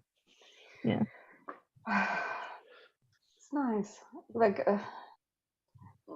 it's like, because I'm not in a physical realm, but Kara Nodrik is obviously a pseudonym, my stage persona kind of thing. And yeah, but people like give up to look for me. There's like too much effort. I attract chill crowd. Thanks God. I like that's I hope it will stay it's a good thing about 2022. The chill crowd, chill people in my life. By the way, I think that's related to what Matthew said before about privacy and stuff, because right, even if you don't care that Google or some companies have some information about you, there's a difference when that information becomes too easy to get. Right? If people could find your identity and where you live and all of that too easily without being, I don't know, a major company or government or something, then that's really disturbing, because you could get just stalkers right at your window. That's what I was bringing up with the car, is that it's not like you just have to be scared of some sort of corporation or government.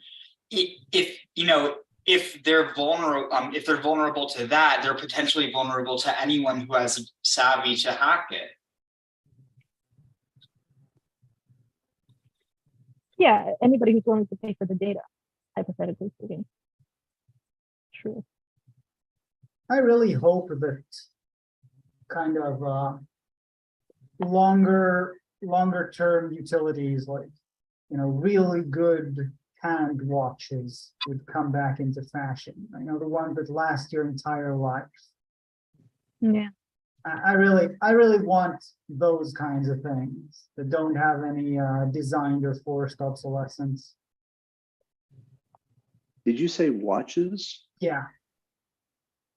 But not like Rolex, not like prestige one, just like some simple thing, like, because I don't know, they make them pretty cheap. Like the simple one. I don't know, maybe I'm just complaining about a problem that doesn't exist because I haven't encountered the right part. No, it exists. Products are less quality. They're more one-time use or two-time use. And it's definitely a big cultural shift we've experienced in the past 2 decades. Creates a lot of garbage.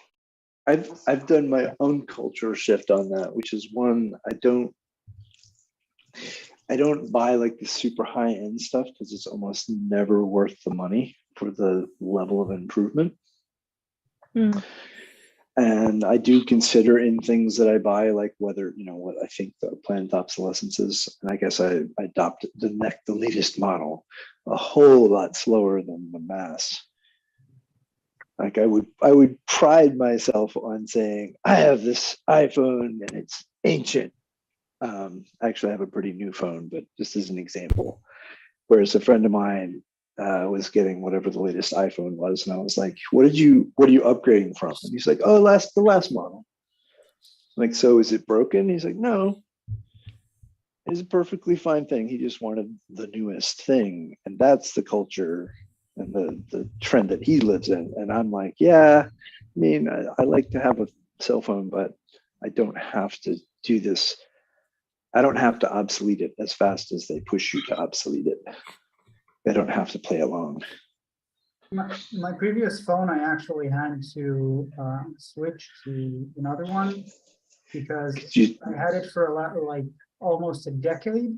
The phone still lasted. It was an Android, but I could not get the cover, the protector, and it actually the plastic was crumbling at that point. Nice. And I just like okay. See, that's honest use of a thing. Like it took some amount of energy and effort and damage to the environment, let us say, to bring that thing into existence, and then you used it for all sorts of stuff for 10 years. That seems like good use. Yeah. I think the culture will shift if enough people want it to, because as long as enough people keep paying for these cheap, bad quality products, they'll keep being made because there's a market for it. But if enough people get tired of that and start buying that are handcrafted or that are really, really well made, made to last, good quality, good design, then it'll shift in that direction. So I think I'm curious to see what it's like in 5-10 years, because it might be a shift. I'm thinking there's going to be a lot of different subcurrents of all different, communities, many who don't care. There'll probably still be this mainstream, quote unquote, mainstream group, but I think they're going to be like this little blob that doesn't go online a lot. And they're going to be much smaller than everyone else who's online and has different communities and different, beliefs about whether or not having the latest iPhone or having an old iPhone, but then you bought some cool thing from Etsy that makes it spiffy that someone made. Those are going to be two different groups that are going to coexist, I think. I also think regarding the cars, like if I had to predict that, I think it would be kind of like DRM with computer games, like digital rights management. So, I mean, it became a huge thing, and they wanted to stop people from copying games and hacking them and stuff like that. But then, like, there's this kind of small like a small niche of people that really don't like the digital rights management. Sorry, I'm washing my hands, but it's only because I have poison ivy. It just occurred to me as I usually mute before I touch water for that reason. So I'm sorry. Yeah.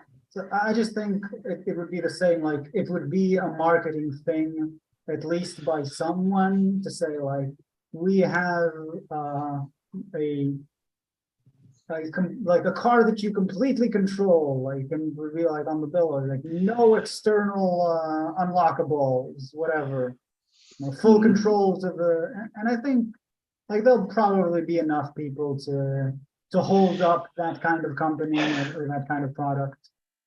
Yeah, I mean, you can see even that bifurcating where you're like, all right, there's a bunch of cars that all participate in the traffic grid. And then there's also a bunch of cars where people are like, no, I'm off grid, man. I don't like that thing. I get on it when I'm traveling, but other than that, I don't use the traffic mesh. Those self-driving cars creep me out because they can take you anywhere. Like that's probably how it'll go. Like there'll be some, we'll use them because they'll be super useful and will become sort of a transportation mesh instead of having to build all the subways and all that. But there'll also be private cars, and if you don't like them, well, you can avoid them. Yeah, the thing is about, I'm sorry, Connor. What was that? No, you can finish because I had another topic in mind. Okay, I just wanted to say that the thing about self-driving cars, I think, is they'll also be kind of unreasonable to privately own if you take them to the, to the end of whatever their like trajectory is going to. Because so I think if you'll have a private car, it wouldn't be as reasonable to have it on the grid because it would be kind of contrary to what it could be too. To. I guess what I'm saying is I don't like, there are aspects of it that we need to talk about and make sure that we keep them under control. But the idea of like, we'll never have that, or we should not have that at all in the culture, seems like humans never put away a technology once they get it. And that one has come, the self-driving car. Well, we'll see. I'm always a bit skeptical until it actually works and works well. Because so far, it might actually, there could be that little problem at the end that everyone thought would be really easily solvable and would actually require huge amounts of resources that no one wants to invest in, and this technology would just be tossed like many technologies in the past. Well, it'll be, I think that particular one is going to break down, like we've solved a lot of it, but I'm not sure we'll solve the last, quote unquote, the last mile thing. But they could do a thing where they say, we're going to do automated self-driving trucks, like 18-wheelers that will travel at night, at only, and in big caravans. So they'd be very easy to avoid. And, And then people will just go like, all right, well, don't crash. And if they don't crash or cause problems, boom, we're into self-driving cars. Only it's like just the trucks. And then after we do that for a while, then, you add the next little bit. So I could see like, that is how I think it will go. And so I'm not sure how much we can argue against, for or against doesn't seem like the right argument. So it seems like it will happen. Or it is happening. And the politicians are seem to support it because they're legal, and as far as I know, to operate a car as in self-driving mode. I don't know. People do it. Well, what I'm You hearing can't- is that the technology works much better for trucks on highways by themselves because they're going Yes. straight for long distances. But as far as the cars go, there's a lot of kinks to work out. Yeah. Well, and driving a car, this is like because I think about these things a little bit and I have a technical background. I'm driving through my neighborhood and realizing that I'm watching myself drive, and I'm like, well, why am I like a few feet over from where I would be? You're like, oh, because there's a car on the side of the road that was parked that I had plenty of space to get around, but there was also a big wheel in the driveway and the parents who were like out by the mailbox. And I thought to myself, there's a little kid somewhere here and he could be behind the bumper of that car. So I need extra space just in case that's the case. And it occurred to me, there's no way until you get fully general intelligence in an AI that you could even begin to have it drive a car, in such an uncontrolled environment as a suburban neighborhood. It's just insane. I think the scary thing about that is that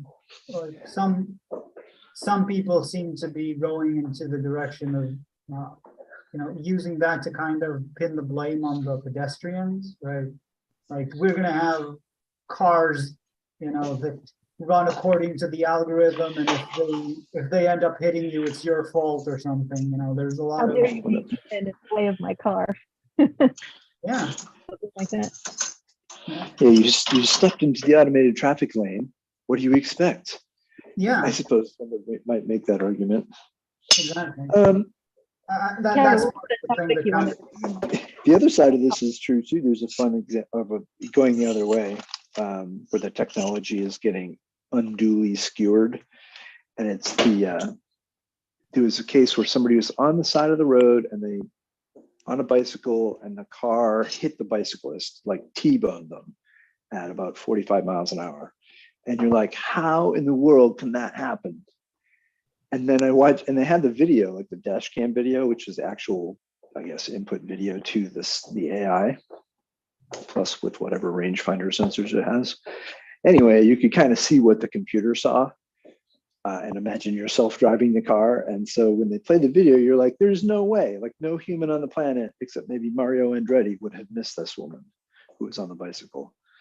And she was like in a dark shadow at night and coming out of a streetlight alongside like a highway level road with a 55-mile-an-hour speed limit, 45 maybe.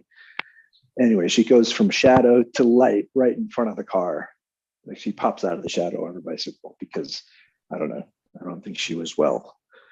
So she wasn't in a pedestrian area and all these things. And a human would have absolutely have killed the woman as well.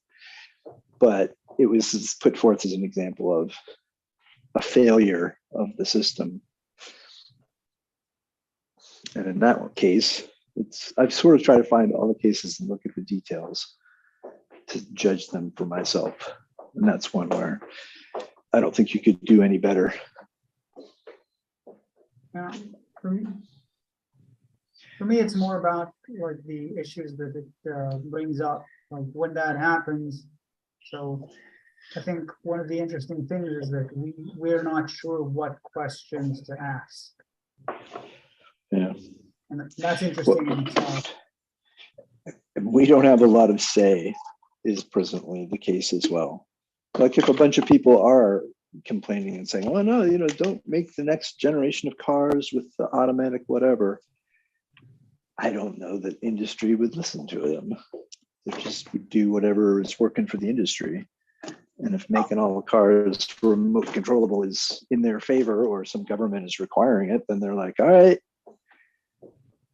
Well, I think to say like this, I don't know. I think our influence. I don't think they'd listen to us. I think our Say that influence. again? I think our influence is chaotic in the sense of chaos theory, right? You know, So you like don't- possible of large swings. yeah, I think like it's built up of so many systems that are so sensitive to small variations that like you really don't know. That's Um, true. Even if you've just got 2 or 3 variables that each are varying asymptotically, if you know what I mean, Yeah, like on a strong curve, and they're interacting with one another, you could see how those 3 things could, you know, occasionally have like this really chaotic behavior. And if that's just 3 elements getting like that, then any human system would be perturbable the same way. so that's why I don't buy the like we can't change it, because we might be able to, we just really don't have any way of grasping that. So like do your best, I guess. Well, okay, take a guess, do what seems right. Yeah. I guess that's all we ever do. Okay, guys, I want to ask a question. Although Chad already gave, it's a recommendation for 2023. So Chad recommends to write handwritten letters in order to sustain sanity and like this more, let's say, real communication with others. And what are your suggestions for 2023? Could be bizarre thing. Like, I like Do you want to do new suggestions or talk about that one? no, new suggestions. Like, Okay.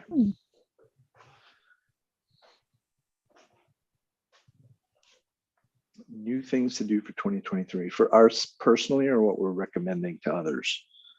recommending to others. I see. Okay. In terms of communication or anything? Anything.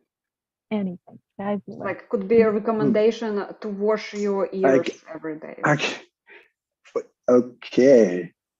Hmm. No, my recommendation is going to be to try to connect to people online, like in Discords or any kind of environment where you can have live interactive conversation with other normal human beings directly. They don't have to be normal, but other human beings directly. Like that would be my recommendation for 2023. Get involved. It's like video conversations that actually also give depth as well. Yeah, because it's not just, well, if you say online community, people are like, I'm in a Facebook group, and you're like, that's not what I mean. Like this, that's not interactive enough. Do you know anybody in that Facebook group? And you're like, I know one person, I like their comments all the time. That's not depth, but that's Like what we're getting from a lot of our social media.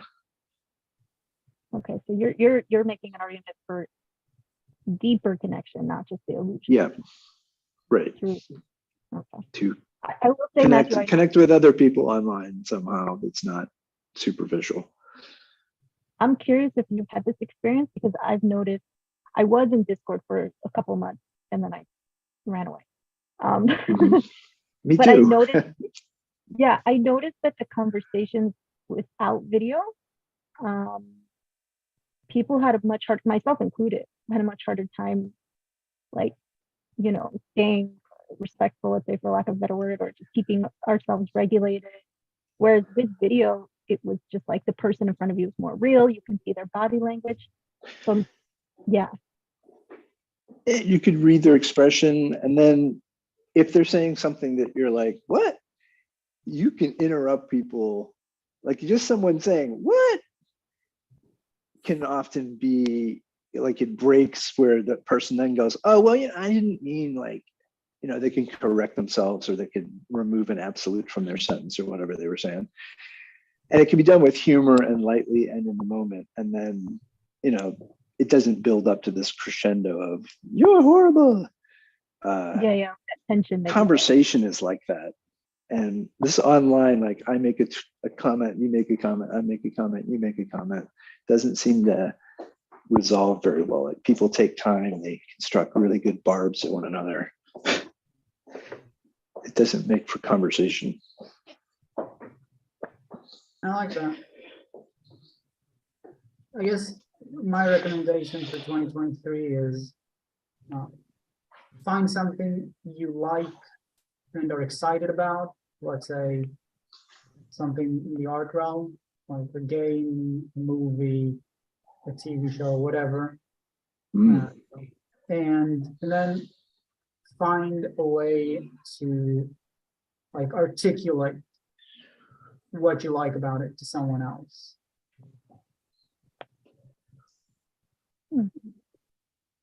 You combine part of yours and part of mine and say, create a game for 2023 for online communities. But handwritten. Oh, right. Yeah, we gotta include the other ones. And there you go. One, you're like, have you responded to Albert in the game? You have to. And you're like, yes, but I chose the handwritten option. So it's going to be a couple weeks. At best. Your move. That's probably my recommendation is to try take up a new language. Even if it's not like taking a class, just trying the very least, because a little bit of progress is progress.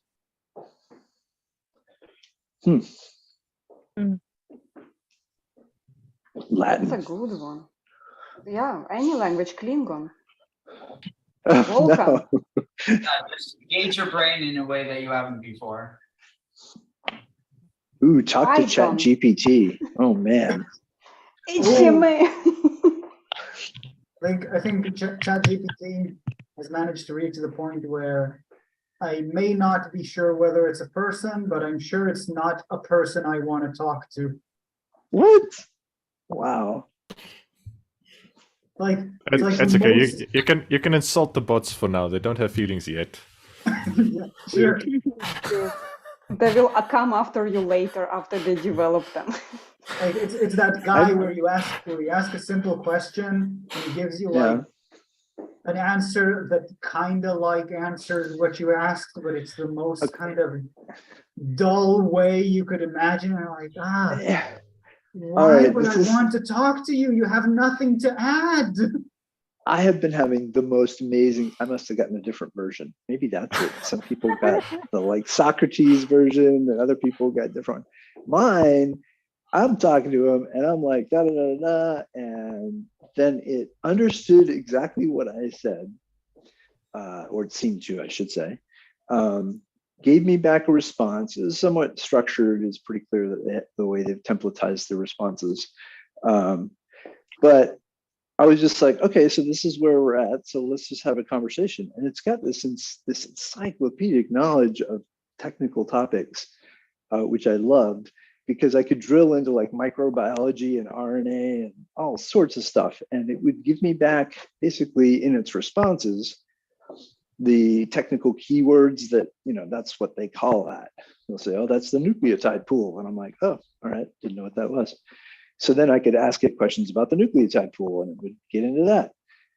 So anyway, I've been using it as like a Jarvis. So not trying to fit it into a human mold, but just say, if you had encyclopedic human understanding capabilities, so understood what you were asking, and you could ask somebody who had vast technical understanding in any number of domains, what would you talk about? And so that's the experience that I've been having with ChatGPT. Doesn't it lack the luster?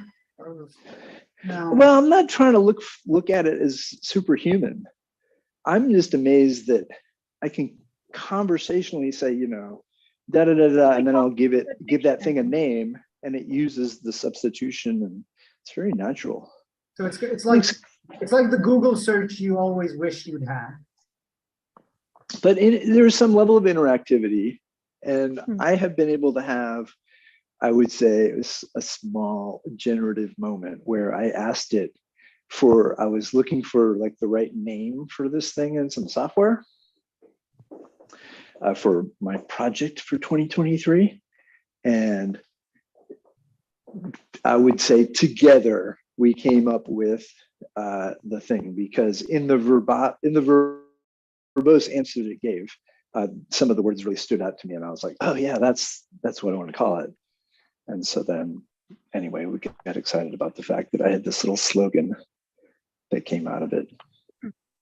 That's cool in It's any interesting. case. You're using it as like an educational tool. That's the first I've heard of anybody. Yeah, using it. like Sort of like kind of like a it's like with like a teacher that you could just like the after class conversation with the teacher. And so far, there's no question where it comes back and goes, I don't know. But we have come to some things where it says that's not known. Like, I wonder how. I don't know if that's fully accurate. Like it may just not have that access to itself. But it's interesting to drive it to points like that. So many people are having different experiences with it. It's largely, I think, a reflection of how you come at it. It's interesting. isn't it like a giant mirror? Types of questions you're asking. From my understanding, Whatnot. my understanding is that everything in the school- Assuming we're all playing with the same thing. I think there's Because a they have delay a or lot of something. different models. And they train them quite differently.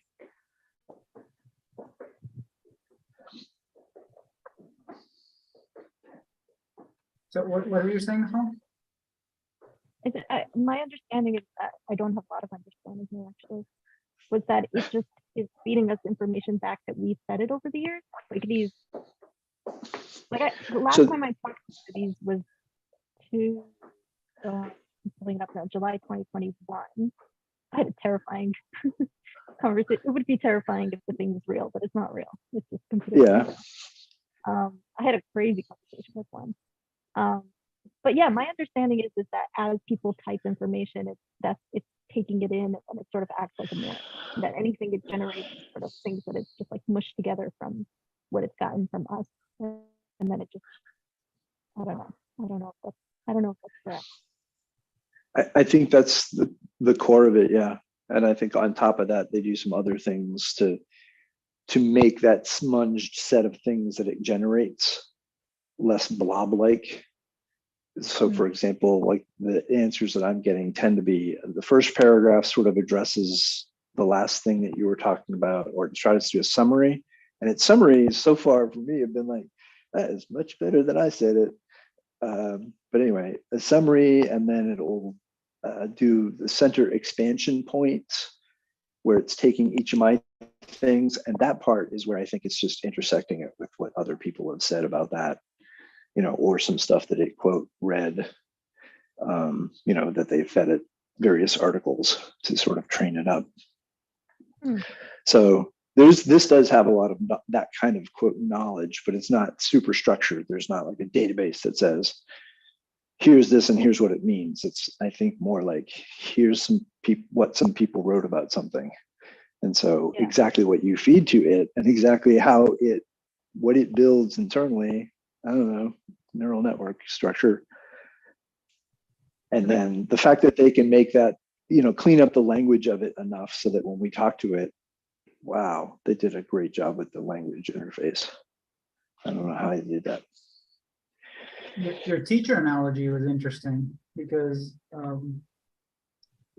was wondering about education recently in terms of how it works, because you want to convey something, let's say procedural knowledge, how to solve some algebra equations, or generally, but what you do is you solve some specific ones, and maybe you try to explicate the rule, but sometimes it's hard to explicate a rule. Let's say geometry, you have a set of tools, and you need to use them to get to the result, but you can't really give an algorithm. Like, not everything you teach can be turned into an algorithm. And I feel like there's a point in teaching where you're not like explicitly conveying what the student's supposed to get, but rather you're just doing something that the student's supposed to be able to do, and the student somehow needs to do the inference of like what generalizes from all of those things that you've got. And I feel like, that's where when I look at like chatbot responses, it's like, yeah, you have, and I'm not trying to just diss chatbot. I know it sounds like that, but I'm just no, it's fine. It's an interesting thing, because when you talk about the teacher after class, I think more about like that, all those parts of the teachers that are certainly not a part of the chatbot. Oh, yeah. Those things do not, there's no way a one-to-one substitute. And I think there's definitely, I can only reach back to my own experiences. Like I had a couple of favorite teachers in high school, and it wasn't because their classes were easy. It was in part because I had, like I could talk to them and we could go deep on something or whatever. So whatever we have with these chatbots is not going to be a substitute for that human aspect and that relationship between a teacher and a student. But this thing will make an amazing tutor. Like you're going to have to find ways to layer it so that we can work out the bugs. It's not telling students wrong, but you could use this to tutor, to basically have personal individualized instruction for a student, because it's going to understand what the student doesn't understand. Anyway, they're going to need to do some more improvements on it, but this could change education to an individual level. And then you're still going to need all the humans to, do everything else you need to do to educate children. It's not all going to be the online thing, but man, will this help. Because teachers can't give that kind of individual attention to every single struggling student if they're given a class of 40 students or 50 students. If you go one-to-one human and they have awesome teachers, that'd be cool. But this will be in the interim. Anyway, I'm very excited for that for the technology. And I do think, like, even if you tried to do something like that, like use it as tutoring, you would do it like in a small setting, make it available online for free so that we don't have problems with, like, the rich kids can do it. And then have a system in place where there's other people who are humans who review what was said in the lessons to see, if it's getting everything right or where we're getting things wrong, and see if we can adjust it, that kind of thing. And if we iterated on that, I bet you'd end up with a really good education bot.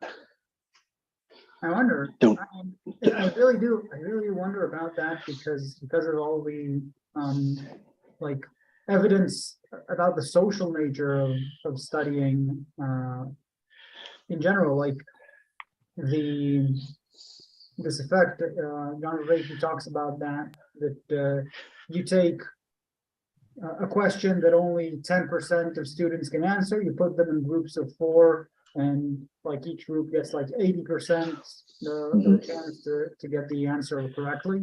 I've even had that myself, where there was something I didn't understand and I asked someone else, and he like gave me an answer that I knew was wrong, and when I explained why his answer was wrong, I found myself like explaining the right answer. Like there's something, I think, like it's in any case good in the sense that if we have enough humility to actually look at it, we'll be able to kind of draw the terrain a bit better, like where study needs to be social and where it can be automatized. Yeah, I mean, I think just because we're going to have to handle the volume of students that we have as the population grows, and we want to have individualized instruction, but that's too much. And then this was a tool. And so record some of your lectures so that you can get your lecture down big time. So maybe the kids can watch a video on the lecture and then use this thing as a tutor, but then have live Q&A session where the students who have watched the lecture can get into it with the teacher. This is just one way you could do it. Yeah. Basically just augmenting, like, and it lets the teacher do the teaching interactive thing that teachers are good at, where they can read the puzzled look on your face and say, okay, I don't think you understand this like you say you understand this, and get it fixed in your head, and who would notice if you were having a bad day and that kind of thing. You gotta have that human element in there in addition to this thing, not replacing it. Yeah, my concern is similar to self-driving cars we talked about, and generally like the increase of more powerful tools in our disposal, which is that all of that is awesome, you know, if we're virtuous about it, but there's also like the risk with a lot of stuff that we've seen, let's say in education specifically, right? So you have stronger tools, and that kind of enables the system to say, oh, well, let's fire lots of teachers or pay them much less. Yeah, I know. And now, Right. like, let's actually reduce the level of education, because we can now automatically, like, without the actual research you need to do to see, like, is this a good tool? How much can it help? Where can it help and where it can't? So Yeah. I don't know if it's going to come institutionally. I taught at the local community college, and I can tell you it is not a place of innovation with regard to its bureaucratic practices. They are, in our state, North Carolina, they're pretty much tied to the state government. And they are just buried in bureaucracy, and nobody is willing to change anything.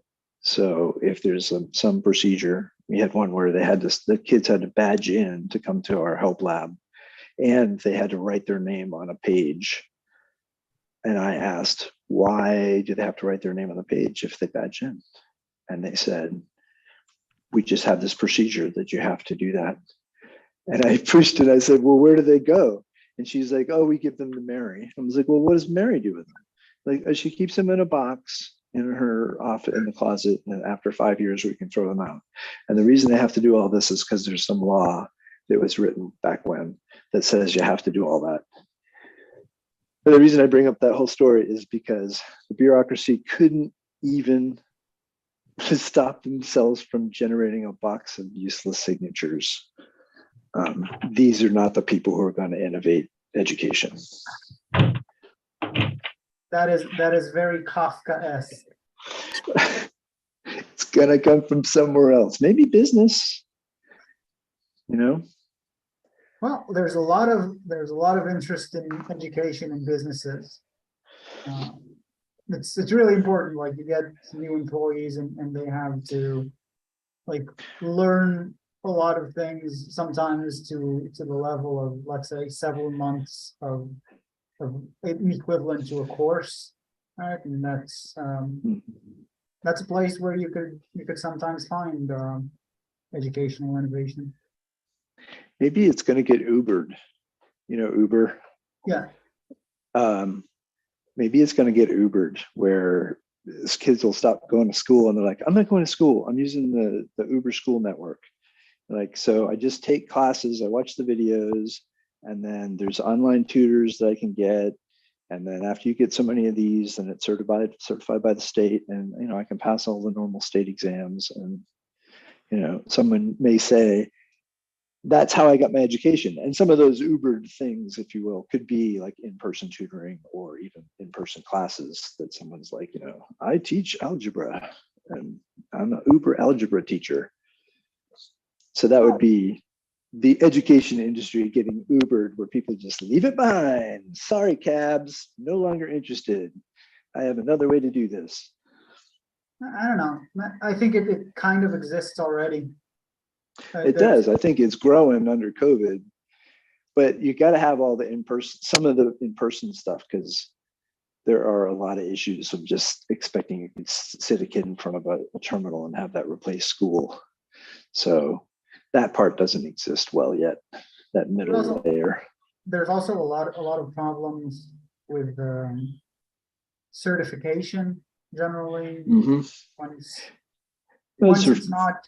So even you could set up a system for that. What?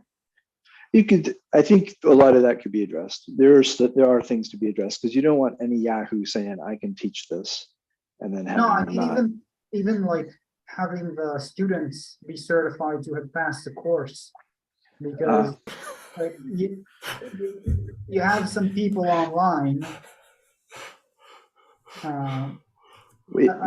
So right, I used certification. I meant accreditation, right? That's the right word. Why are we getting laughter? That's Francois. I think he was laughing about students being certified to have finished the course. I think that was wrong language by me, probably. I'm not understanding the humor. Anyway, go ahead. So I was just saying that, like, to give credit to a student to have passed the course.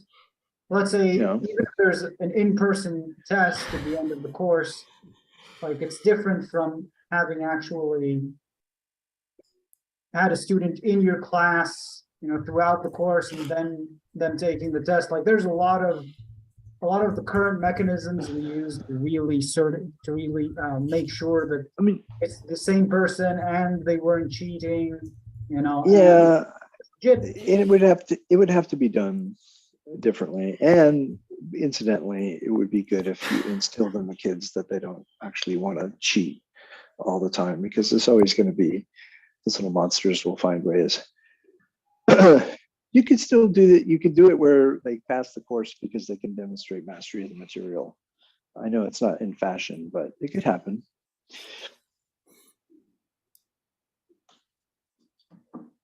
You're like, can you pass this test? And it's an online test, multiple choice questions, which can be quite difficult. And you can do it where, you're at a computer terminal that it does not have an open internet connection. So you can't just ask ChatGPT to finish the test for you. Test GPT is coming soon. Yeah. Okay, Matthew, Gilad, thank you. I wanted to ask now Nechama and Francois, what are your kind of recommendations for people for 2023? So Nechama, I go first. Matthew, is my mic working? Oh, hi, Matthew. It's working. Okay, good. I think mine is a very basic but tried but true one, I think. And I thought of it because it's something I want to do more. Just more walks outside. Just more daily walks, out in nature without the cell phone. Something that's very interesting is a lot of the stages that I learned about when I was younger. A lot of them had a practice of taking a walk in the afternoon or getting all these ideas, or it just seems to be so central to if there's something cognitive, just getting in the nature, and then also being able to visually see different things as opposed to just staring at the same thing inside. Seems to open up our minds and brains and just be really healthy for us. Oh, Shane's here. Hi, Shane. So yeah, more walks. I just want, for me, I want to do more walks. So that would be my suggestion. I can't see anything going wrong with that. That's actually cool. Watch out for the self-driving cars. Yeah, or handwritten letters. Okay. Before we move to Shane, Francois, what's your recommendations? Yeah, I'm always nervous to give recommendations to strangers who have no idea what's going on in their lives. But I have a stack of books that I got gifted that I feel like I should read. So I'm kind of tempted to make up a recommendation how people need to get away from their electronics and just read an old school book. But honestly, I don't know if anyone would really benefit from that. I just have a bunch of old school books that I feel I should read, and whenever I make myself read them, even though I don't want to get started, I find them really interesting and wholesome, like a good way to spend time. I'm going to take that recommendation. Read a book, because I have a bunch of books that I bought that I thought are good books, and I still have not finished reading them all. I start them and then. So, thank you for your recommendation. I would recommend if you do read a book, considering your background, I would recommend that you don't read numerical recipes in C. Not a good book. I read it. I already read that. So you don't what? Now you for sure need to read that. Numerical recipes in C. Was that by Bjorn Strustrup? I don't remember. I really had to read it for something with her. Gilad is a little traumatized experience. What? I said you look a little traumatized from that experience. It's good. it's the time where people would write books about programming. That's just, I found it very funny. Oh, because, like, it was great. I would old go school to Barnes. books I would about go to Barnes and algorithms. Noble. I would go to Barnes and Noble and go to their computer section because I was looking for stuff that was talking about whatever new computer language I wanted to learn about. So I lived that. I wouldn't do that now, but at the time, things were a little slower. You could write a book and read a book and not have it be entirely irrelevant. But now, write a book about whatever the hottest thing is on the internet, hottest technology on the internet. It'll be different next week.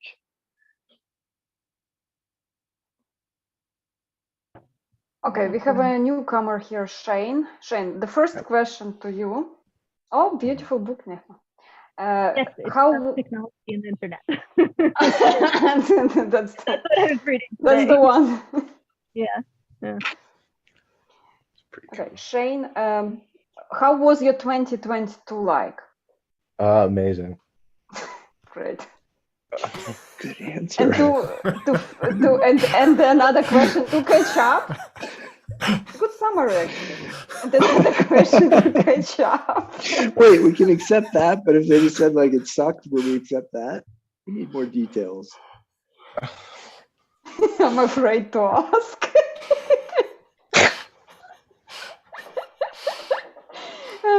No, there is another one. Shane, what would you recommend randomly to people in 2023?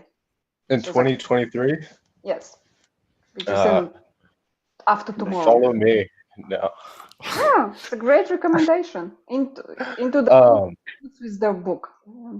Well, I think help your brother, like that's, and like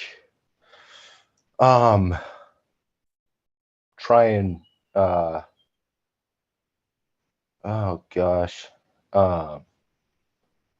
like I've tried my hardest to like I think like Francois is good at like mediating like conversations, or like he has like a good idea of when a conversation is going like towards somewhere good. I think like people of like yesterday at work, I helped like, well, it just seems like mediating conversations and like trying to like oh gosh, it's difficult to say. I also think like that there's no reason to assume that everything, like maybe throw away your like digital devices, because it's like there's no reason to assume everything isn't recorded. So the handwritten letters, I've been thinking about that a lot, like, oh God. But then again, it's like, I don't know, it's become a paranoid schizophrenic break here. So I'm like, and not in a bad way. It's just like what pieces are real, what like it's so read read books, and talk to and try and find and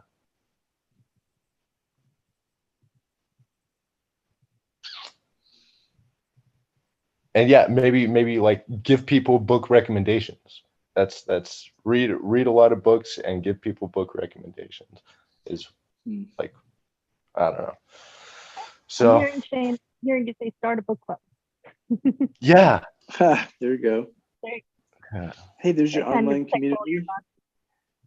And you have to write long letters and take walks as well. What is a book club? I mean, is that a US thing? I've heard the term book club. Really? It would be, so they classically are held in people's homes where I live. So they would be, you'd put a thing in the local paper saying we have a book club, a ladies book club or whatever it is, and we read romance novels, and then the group decides what book they're going to read that week. Everybody's supposed to read it, and then they meet usually at a coffee shop or someplace pleasant, and they yak about the book. And that's the book club, and they decide which book to read next at whatever cadence. I don't think that exists, nor would really work where I'm from. Yeah. Huh. It's fairly common. Yeah. And now it's I going also digital as think well. everyone in this room is gonna live forever. That's my new. Thank you, Shane. I don't know think if that'd that's be a something good to thing. thank for. I don't If know. that's Right. No, right. Forever is if a everybody- really long time. Thank if we're you. not having any more babies or something. That's Okay. interesting that you club. So, bye everyone. Do Bye, that. Gilad. It was nice hearing you. I'm going first. And for me as well. Love you guys. Bye. Oh, everybody left. Is it just Not us now? everybody.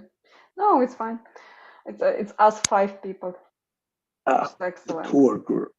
The core. So the survivals, the survivalists. Yeah, I like just the sec- about I us. like- I was about to recommend Matthew. So I do also have a recommendation for 2023. Is actually you, Matthew, came the closest. It's have deep conversations with people. Don't beat around the bush, no small talk. I mean, you can start with a small talk, but actually aim to talk real things Ooh. and get as much perspectives as possible. In a sense, like deep conversation is not only like me talking, unless I want to explain myself in order to set properly the situation I'm in, and that's it. And then the moment the situation is set, listen to other people's advice. And sometimes, even if the situation is not set or unexplained, people will tell you things like in that Bible book where I would follow, and I would get, oh yeah, that actually resonates with whatever is boiling in my head at the moment. Yeah, so that was my advice. Conversations with people as much as possible. I'll do that. Thank you. I like the fact that you said, what was it? Aim at it being real, I think is what you said. Yeah. Deep Earnest. and real, yeah. Earnest conversation.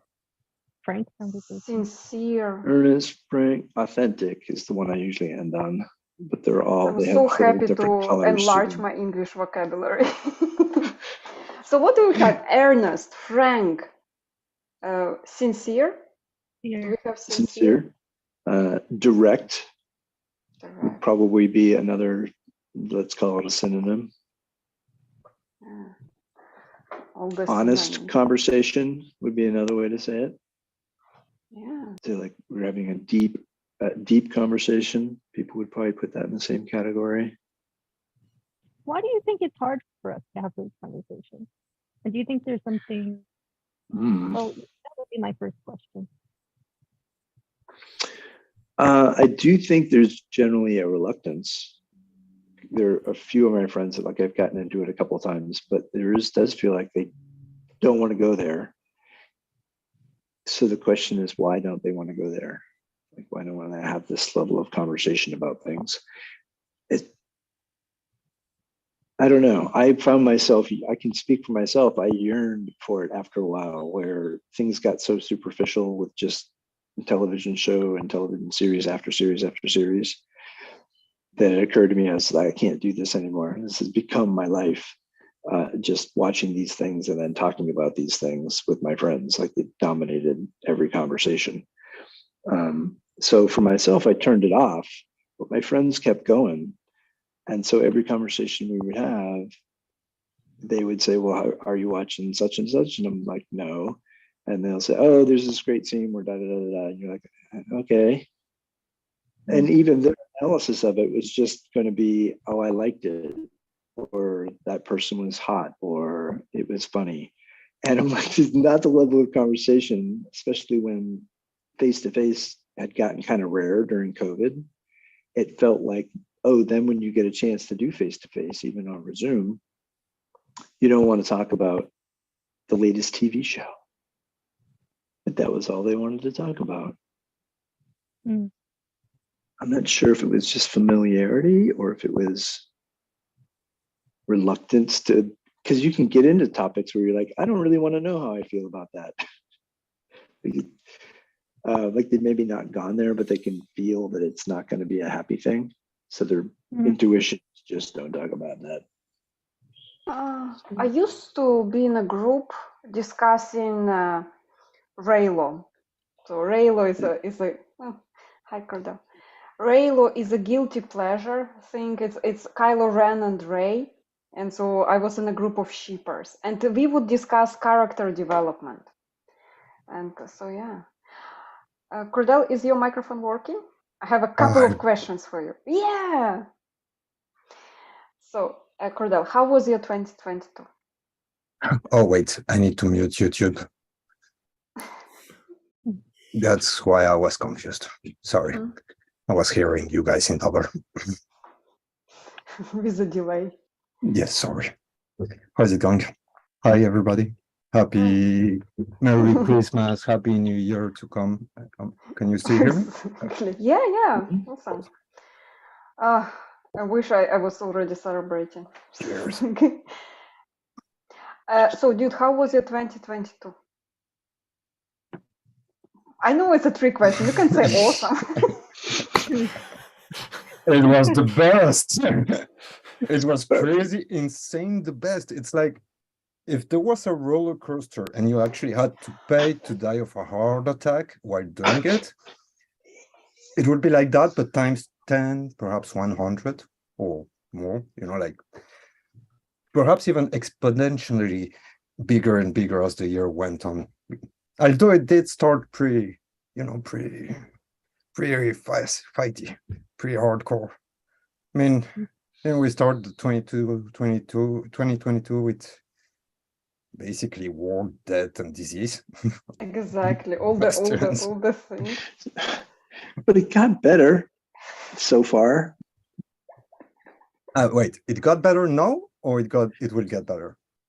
No, it got better so far. Yeah. Yeah, how? Yeah. We got used to no it, offense, dude. Better from everyone was like, we didn't know anything about it and everyone was dying, to, all right, well, not everyone is dying, to, all right, well, now we're going to do all the mask, the vaccine, and now we're calmed down to a level of people are getting sick, but they're not dying so much. But No, my but issue with all of For that, now. sorry, my issue with what you just said is it got better after the people died. In the sense, I'm not saying that for that's them, what you said, but I get it. You see the meaning. It's like I don't think it can get better once people fucking died. It gets hardcore. I mean, that is for the people that have loved ones that passed away this year. It's also not only about death, because like I was personally disabled by this, and like I can tell you there are millions of people dealing with this now, and it is a silent pandemic within a pandemic. Yeah. I agree. And honestly, I've been watching some. Sorry.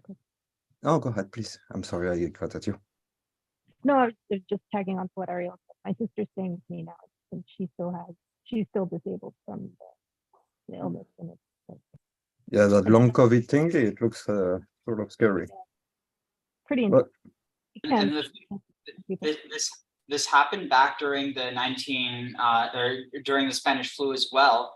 And I mean, post-viral illness is something that is so under-researched and so understudied just because the money isn't, it's harder to make a profit off of treating post-viral illnesses. Yeah, totally. Well, I was watching some people, like specialists on economics and sciences, stuff like that, social sciences. They don't say that 2023 is going to be better. So I'm a little scared about that part. I mean, the things that we started, the war, the pandemic, I don't mean that we started, but that's have started. It's gonna take them a little while to move on,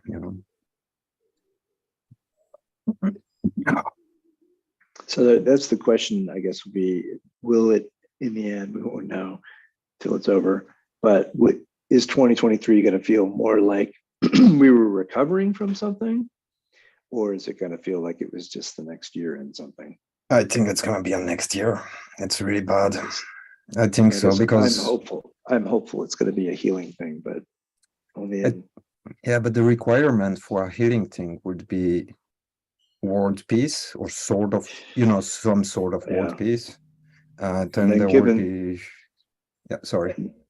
I was going to say, and then given the US's election cycle, where 2024 is going to just add whatever energy it adds to this thing, which would be a lot. Okay. Maybe enjoy whatever you can get in 2023, folks. Because I'm not convinced that, for example, the war is going to finish by 2023, and on top of that, it's not just the US. There is a lot of people all over Belgium, simply the country where I live, which is in Europe, that actually are getting into the machine, the war machine, that want to be soldiers, that want to go fight, that want Europe to get militarized, that want a European army and stuff like that. So once people talk like that, I think it probably will take a good 10 years before peace, in the way I mean it, will reappear. So it should be a massive cultural shift before that's possible. Mm-hmm. But I agree with you. I mean, like our whole war machine, or the way our politics interacts with every industry, that is not long-term sustainable. That is true. So if we're talking on those terms, it's even more than 10 years probably, but hopefully for the next generation after theirs, probably generationally is the way to think about it. I'm scared for the kids, because the truth is, the kids that grow up with that, they grow up thinking it's familiar. It's normal to be a soldier. How long will they be stuck in it until they can pull themselves out of some authoritarian machine that seem to be constructing right now? I believe that you could compare with the effect of the Second War's veteran soldiers that came back home after the war. And honestly, a lot of people didn't speak about that in history, but there were cases of shell shock, PTSD, and stuff like that, which forced people to actually accept the fact that they did inhumane things in a time of war, and accept it simply. I mean, it's a one-way trip, basically. You go there and then. Sorry, my phone is ringing. I'm gonna mute myself. But yeah, so what I was going to say is, it kind of reminds me of, I forget what podcast this was. It was just a clip from, I have a feeling that it might have been Joe Rogan and was it Doug Stanhope or something? But they were basically talking about just the whole the energy of Hitler's rallies back in Germany, during the Nazi era. And something that I think is obviously there's differences, but there is just a similarity in that humans are always going to be humans.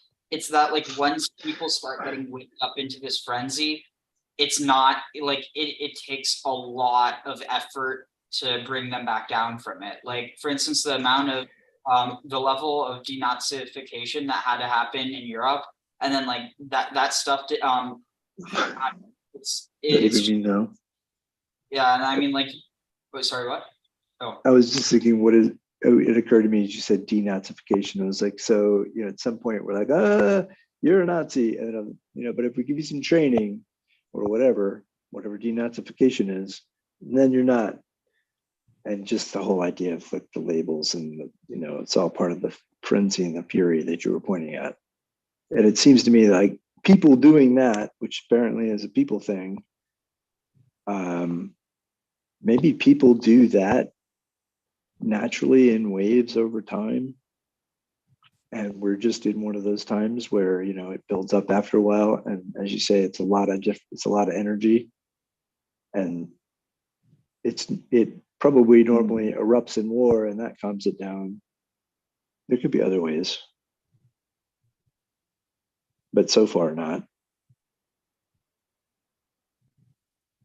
But it makes you wonder if, Yeah, like, if it wasn't the Nazi regime, if it would have been, whatever apparatus was present in Germany at the time, just because the people had grown so divided over various things, and someone was like, yeah, let's use this division as an engine, and created that regime out of it. So it wasn't inevitable it was going to be the Germans who were the Nazis. Like the ideology of National Socialism was becoming very prominent like throughout Europe, and a lot of it actually has to do with the rise in obviously not specifically the occult, but that there was like do you know anything about the Theosophical Society? Yeah, but let's not go down that. Let's stay on our main thread. Well, no, but that's what I'm saying. I don't know anything about it. It's not inevitable that it would have happened in Germany. In fact, the ideology started in Russia. Okay. But wherever it could start, it seems like it may be more of like, the things that humans create when they start getting this way. I don't know. Anyway, it does feel like it's a lot of different energy that's not going to dissipate in an instant. Like something has to absorb it or something. Mm. We have to do something with it. Yeah. Hopefully something good. Yeah, it's like people need an out for all that energy. It's like it's not as like you can't just expect Russia to surrender in the same way that I mean, like obviously it doesn't justify by any means anything, but part of the reason why Germany was able to be so radicalized was because they got screwed over during the Treaty of Versailles.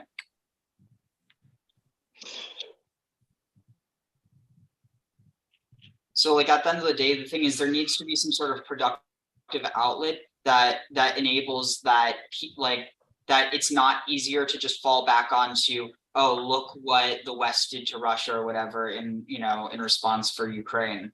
That like there needs to be some sort, but I don't even know how you do that, because there is just so much like societal damage that's been done over the generations through one regime to the next. I mean, history is pretty much told by people who have opinions a lot. And I would not say it's always completely honest about everything that's going on. And each time I read anything that is called historical fact, I kind of feel like it's not a full story.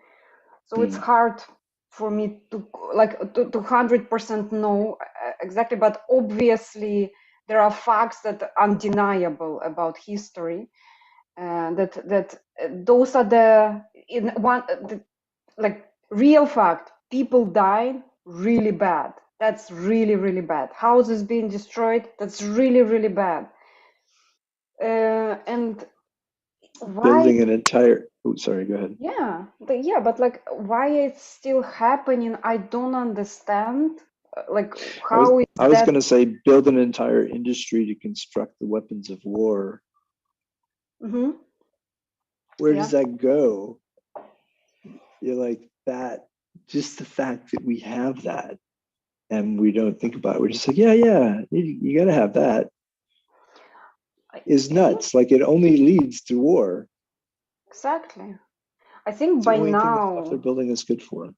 Oh, so Matthew, you were talking about as well like AI a little bit.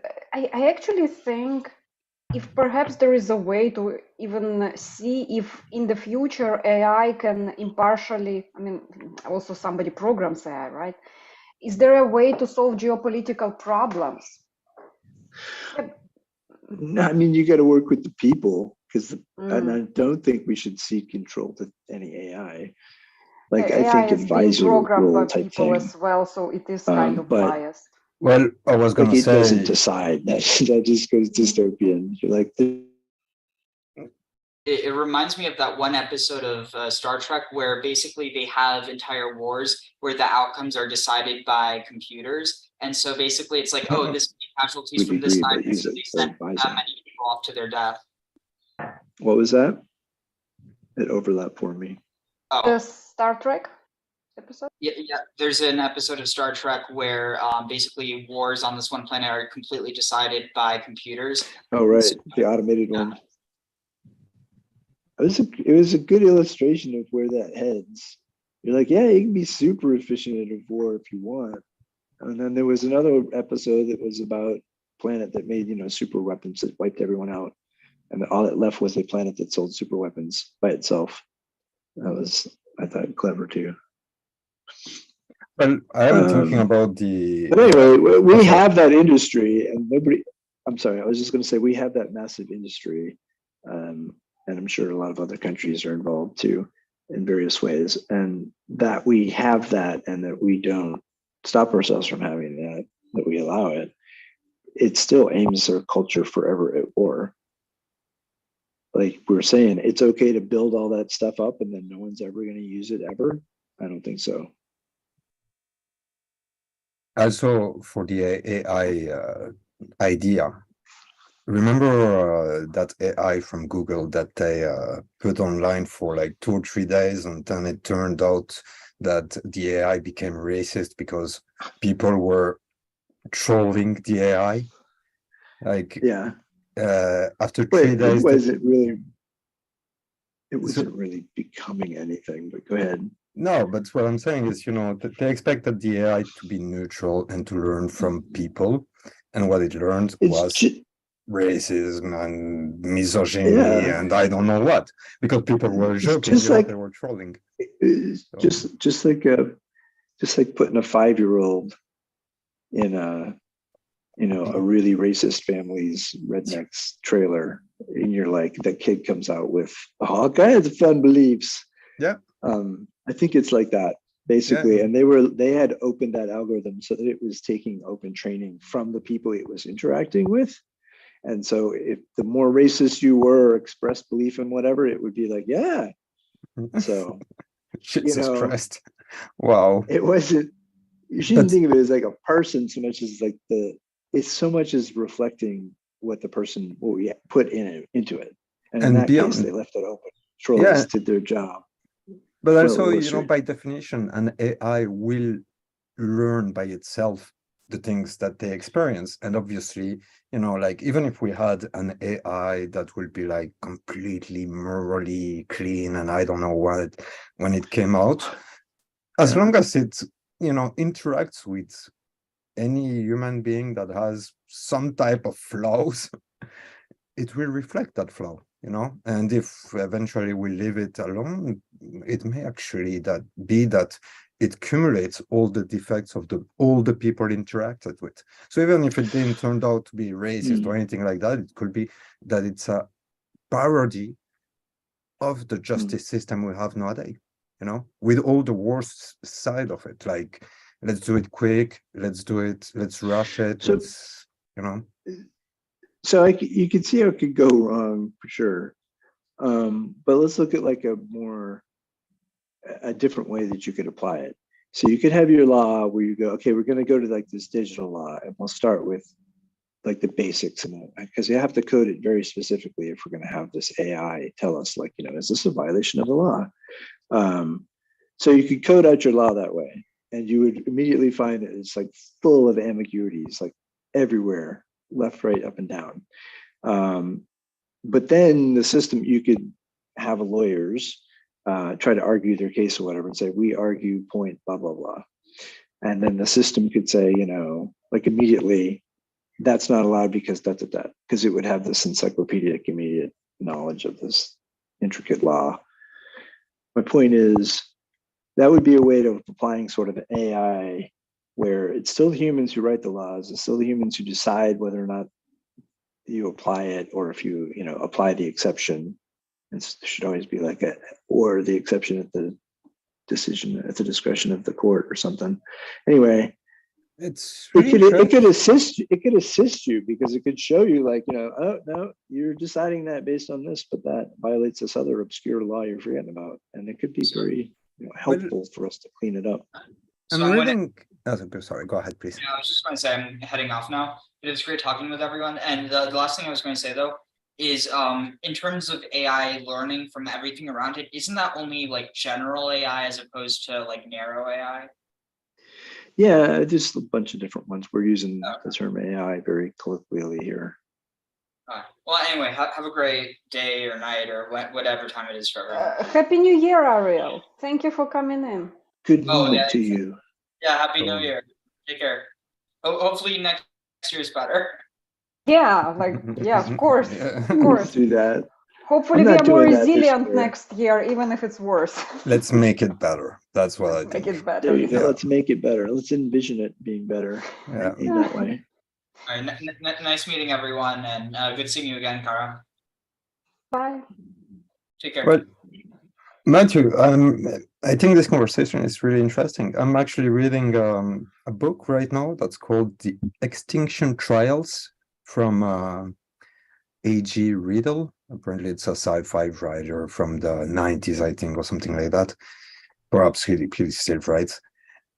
And the way it takes it, the story goes like this. It's the end of time, and for humanity, humanity faces its own collapse. And people wake up centuries after that in some sort of bunkers, and they find out that the remaking of society, of humanity is, is on them. That basically they have to go outside, survive, and all that. And as they go, they discover that it's actually the AI that provoked the collapse of society. And the one thing that really touched me in the book is obviously they're all false, but it's the experience of the characters towards the AI. Because in the beginning, that they describe a little bit, their life in society, and they describe the type of AI that you were talking about, an AI that's assisting you. And you have like a firefighter, and then he has an AI computer that assists him. It's a robot, that flies around and extinguishes fire and stuff like that. And the guy, at one point of the book, says that he was extremely frustrated with that concept. And so he feels happy after the collapse of society because now he's friends with the 6 other people. But also on top of that, when he was a firefighter, he went into doing that job because he wanted to save people. That he was the kind of guy that liked to go inside a house on fire to save people. And because there was a robot AI, and for human security, they put him on the back bench. They put the robot to do all the extinguishing, all the thingies, and basically all. So now the job sucks. Yeah, exactly. And you on the bench cleaning the equipment. Yeah, exactly. And then you had another guy. He was like saying, "Yeah, I was a mechanic working for the city," and then they put an AI, and the AI was telling me how to repair the machine conveniently. And if I didn't do it the way it asked, it sent a robot to redo it after I was done. So basically, and when you think about it, it's logical. If you have an entity that can do the thing perfectly, sure, even if it's advising you, you make it the wrong way, it will come and correct it. It's basically the behavior that a dad would have with a son or something like that. We have such a tendency. We have a thing that we do where whatever we occupy ourselves with, our jobs, like we absorb that into our identities. So we're like, I'm an engineer, I'm a software guy, or I'm a farmer, whatever it is. And then we get the line between that and yourself gets blurred.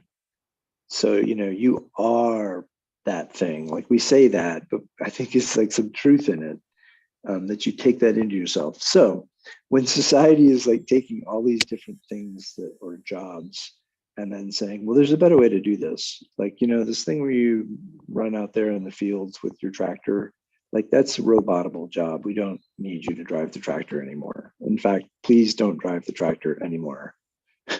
Like we took, and that one big old oak tree that you love, that you've been circling for 20 years in that field, that really grand one that's just beautiful. Yeah, we cut that down because it's in the middle of the field and the robots, you got to go back and forth. Yeah. So why would you leave that tree? I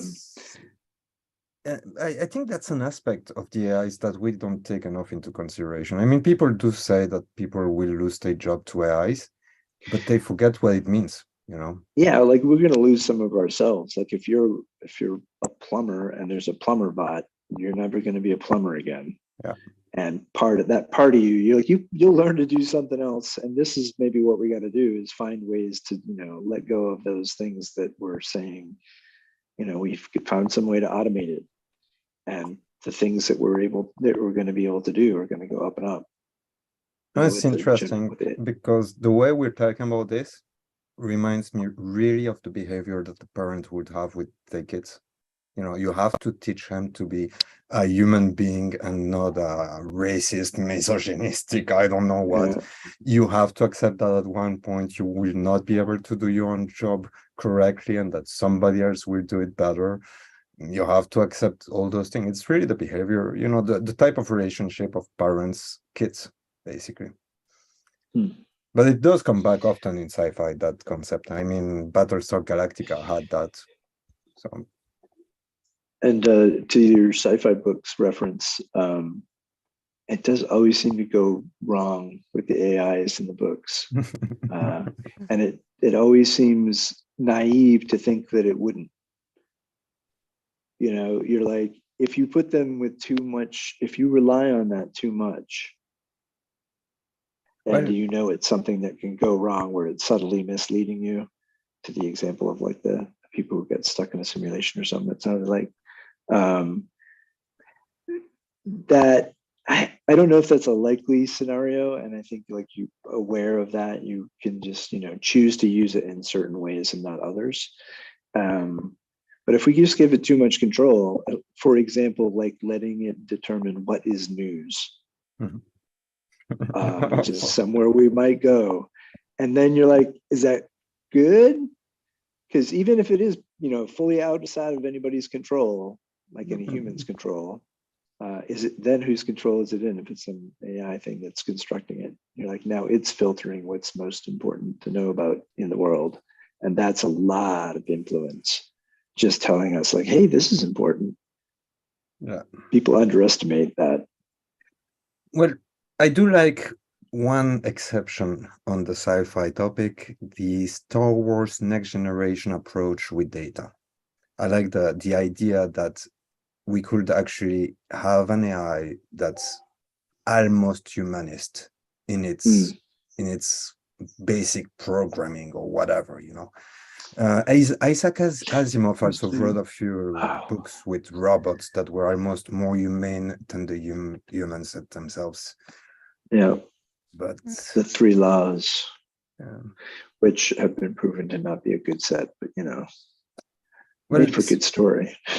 The thing is, humanity is pretty rough. So if we asked, let's compare humanity with a parent. I would argue that humanity would give birth to really bad kids, at this moment. Perhaps not in the future when we become more philosophical beings. But at this moment, because we're so violent, so rough, we probably would give birth to something that would be pretty dark and mean. I have to disagree strongly. I know some people who've just had children and they're the most delightful beings I've met in a long time. On an individual They're quite level. wonderful. Yeah, but on an individual level. You're talking about the individual level. You're talking about the general consciousness, like the combined. Exactly.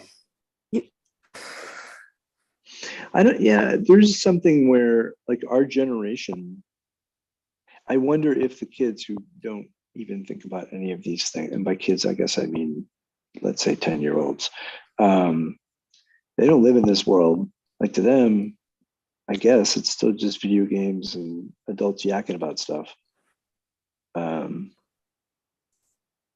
Anyway, the amount that we think that the next generation are going to be very dark, that may be coming out of us. Like we're projecting that. A 10-year-old's like, no, that's not where it's going to go. And they may be right, because I have a theory. they're going to build a culture on their own here. It's probably going to be a disaster, but I think it'll be interesting, different. I want to hear your theory. Well, if they're going to go with no It may gender be controversial. and keep going with that, they're going to create a very complicated web of interactions between humans that have never existed. And I think it'd be interesting as they work that out. And you? It's so, Well, go ahead. the no gender thing can only work for one generation, because So if that's you're not a gender, for the you have really difficulty committed. procreating.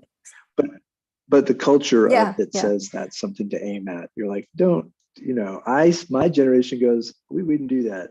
But there's a newer generation that feels like that's I don't think to go whole hog with it. And I don't know how long it will last. I just mean to say that Well- like the generations get these ideas in their heads that seem to be a little bit ephemeral. Mhm. And I the like world may be a looking little at these bit- conversations. sorry. Mhm. I like to think about what the root of it is. So, what is the root of people not being interested in gender? And there's a number of common roots there. I couldn't talk for anybody, and I could talk for individuals, but there seems to be patterns, and a dissatisfaction with the self seems to be a common thread. Mhm. Whether because of trauma, whether because of a discomfort in the pre-pubescent body, like facing there's a number of reasons. I know that a number of people who are gay or lesbians, a number of children have found the transgender binary thing as a way to make themselves straight, and so then escape like an internal homophobia. There's actually a number of patterns that are emerging that are why people are going down these pathways. As far as I'm aware, transgenderism has always been part of the human experience, on a very small percentage, but why it has exploded in numbers for a number of reasons that, let's say, weren't as prevalent before. And so like, it's when you're talking about it at the level of like ideology, you could say, okay, this is silly, whatever.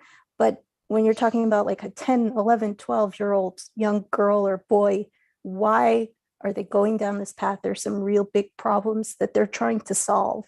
And this is an avenue that they perhaps think will solve that really big problem. Yeah. Now, I don't know that it's going to solve that. You have a lot of people who are like if a young girl is doing it because she doesn't want to be gay, that's not going to solve her root issue.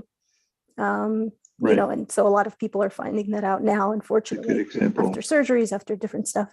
Yeah. So I mean, that would be. It's hard to look through all of this with just one lens, but I do like Oh, to and you should dig never down look at into any the of these things with one viewpoint. I mean, that's not to say that, like, you should, when you say like interact with other people's viewpoints, people are very reluctant to take them on because they're like, well, that disagrees with everything that I stand for, or whatever stance they're taking. But you have to look through their viewpoints to understand them. But it doesn't mean you have to accept it. You can maybe go like, I think I could see how you might get there from there, but that's not how I would do it.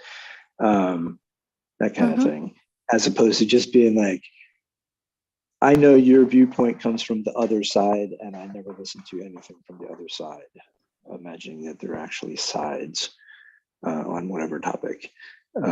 That's too, like, it doesn't provide for the nuanced back and forth so that you can I've got get a couple. unstuck. Yeah. I've got a Two couple of options. concepts to add to what you guys are saying. The first one is a question. Like I have a tendency to believe, like, naturally, like it's something that I feel we have a tendency as human beings to progress. a tendency to go forward, whatever happens. We may be brought back and then we keep going forward. But basically, even if we push back, we go forward. My issue with that concept is that I would argue that social evolution may not be that straightforward, because historically there were periods of, enlightened civilization that had equal rights between man and woman, or were accepting concepts that nowadays we would even us feel that they are a little bit too, taboo for our minds. I mean, I think social evolution is more like actually natural evolution, in the sense that we adapt to the situation in which we are. So I wonder if, the whole concept of gender that we're talking about right now is not simply an adaptation of humanity in the society in which we live. That's one thing. There is just another thing I'd like to add, because otherwise I will forget it. It's the gender concept also. So personally, I feel pretty masculine. Like I like to do guy stuff. When I was a boy, I like to do dangerous things, like climbing a tree, playing chicken on the road with a bike, or something stupid like that, I don't know. I was a boy, I had a sling. I like to play with, what was it? Those little rocks that we used to, like petanque and stuff like that, like old games, boy games. And it's not, I wouldn't argue that neither are they unnatural or specifically natural, and they probably not neither acquired taste or natural taste. It's just something that came completely natural. And sometimes I wonder, humans, we are focused on the gender concept, but every other living being on this planet is not. Among animals, I'm pretty sure that there are some animals that act a little bit more feminine than masculine, or what we would, look at as masculine and feminine. There are gay animals. I mean, it's not an entire species that is gay or anything like that, but there is a percentage. And usually I would argue that it's mostly due to the environment. If you put two dogs that are male in an island and they only meet each other, eventually they'll have sex with each other. Sounds awkward, but it's true. I know it's true for lions, though. Like it's everything. been observed. There is always one alpha lion who has all the females, and the shit ton of gay lions. I'm not sure that it would really inform the decision for humans whether it was true or not. We're just like, what are the behaviors? Proclivity for human Like, connection. well, the wildebeest does it the same way. No one's going to go, oh, well, if the wildebeest does it, then it's all right. Okay. What are we doing when we're looking No, at but these animal models? let's give an example concrete. I agree with everything you said. Yeah, but I'll add something to that and put on a concrete example. Like that, we can see it as, human beings with a human experience. Remember that I think it was 1 or 2 or perhaps 3 years ago, there was this whole thing about toilets for boys and girls, and then toilets for boys in one way and toilets for girls in one way, and then the trans concept came in and they had to decide if trans were allowed to go in the toilet they wanted or not. I live in North Carolina. We started that. We're famous for that. All your fault, Matthew. The bathroom debate, I guess we called it. Yeah, and that was one that I existed in a gay male community, and everyone in my community was like, oh no. And I had the gall to actually go read the law, which was not long. And I was like, what? Like, this is not what they're reporting on NPR. This is not what they're reporting on. And it was one of the ones where I'm like, all this is pretend. Like, all this media that's coming in is completely wrong on a few stories. And this was one where they were, for whatever reasons, they had gotten it entirely wrong. And, you could just read the law, and it didn't require any ideological lenses to see what was going on. And I thought about the issue just from like a practical matters, and I'm like, it was really easy to resolve. There's very few people, and I could think of practical ways to address all of it, as opposed to just, we're gonna not send any business to North Carolina because we've decided they're bad. Beyond that, but thank you for the the historical like explanation, because it's true that we need like background to this concept. Okay, so in Europe, if you look at Roman toilets back in the antiquity, women and men, they did their stuff right next to each other with no walls, with nothing. It was just a little hole on the ground. Everybody went there, sat or stood or did whatever. It probably was disgusting. I can't imagine it being, clean and everything. I might partly explain skirts. I don't know. All I'm saying is that this application of gendered toilet was not always existing. It's new. Yeah, it is new. It is something that's a bit of a luxury, maybe.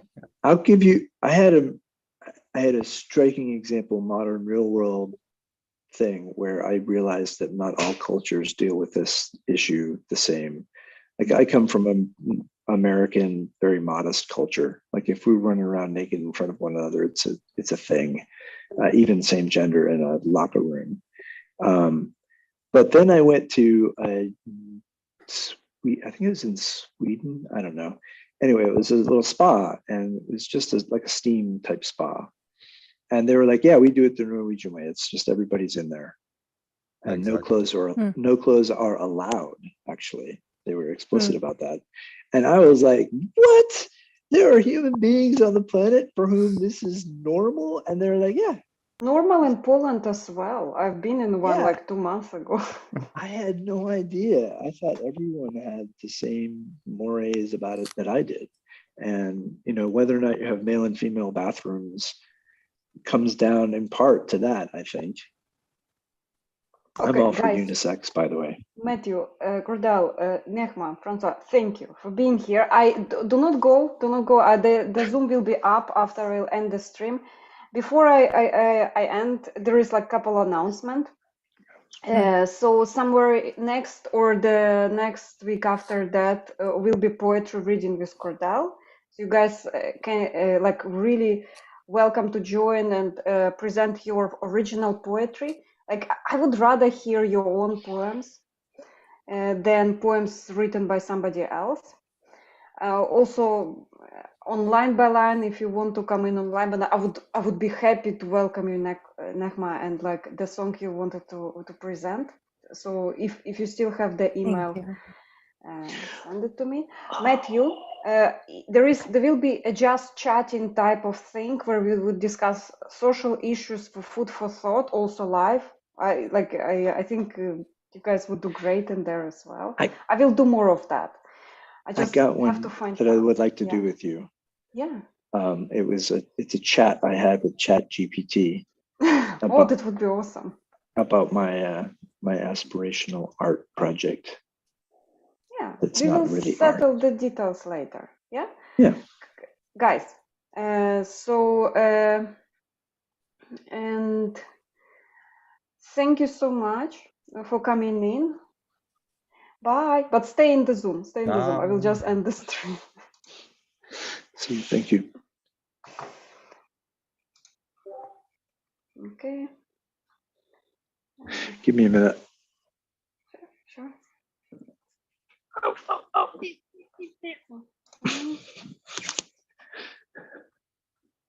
Oh, I guess not. What is going on there? I keep hearing a beeping, and it's not what I thought it was. It's just beeping.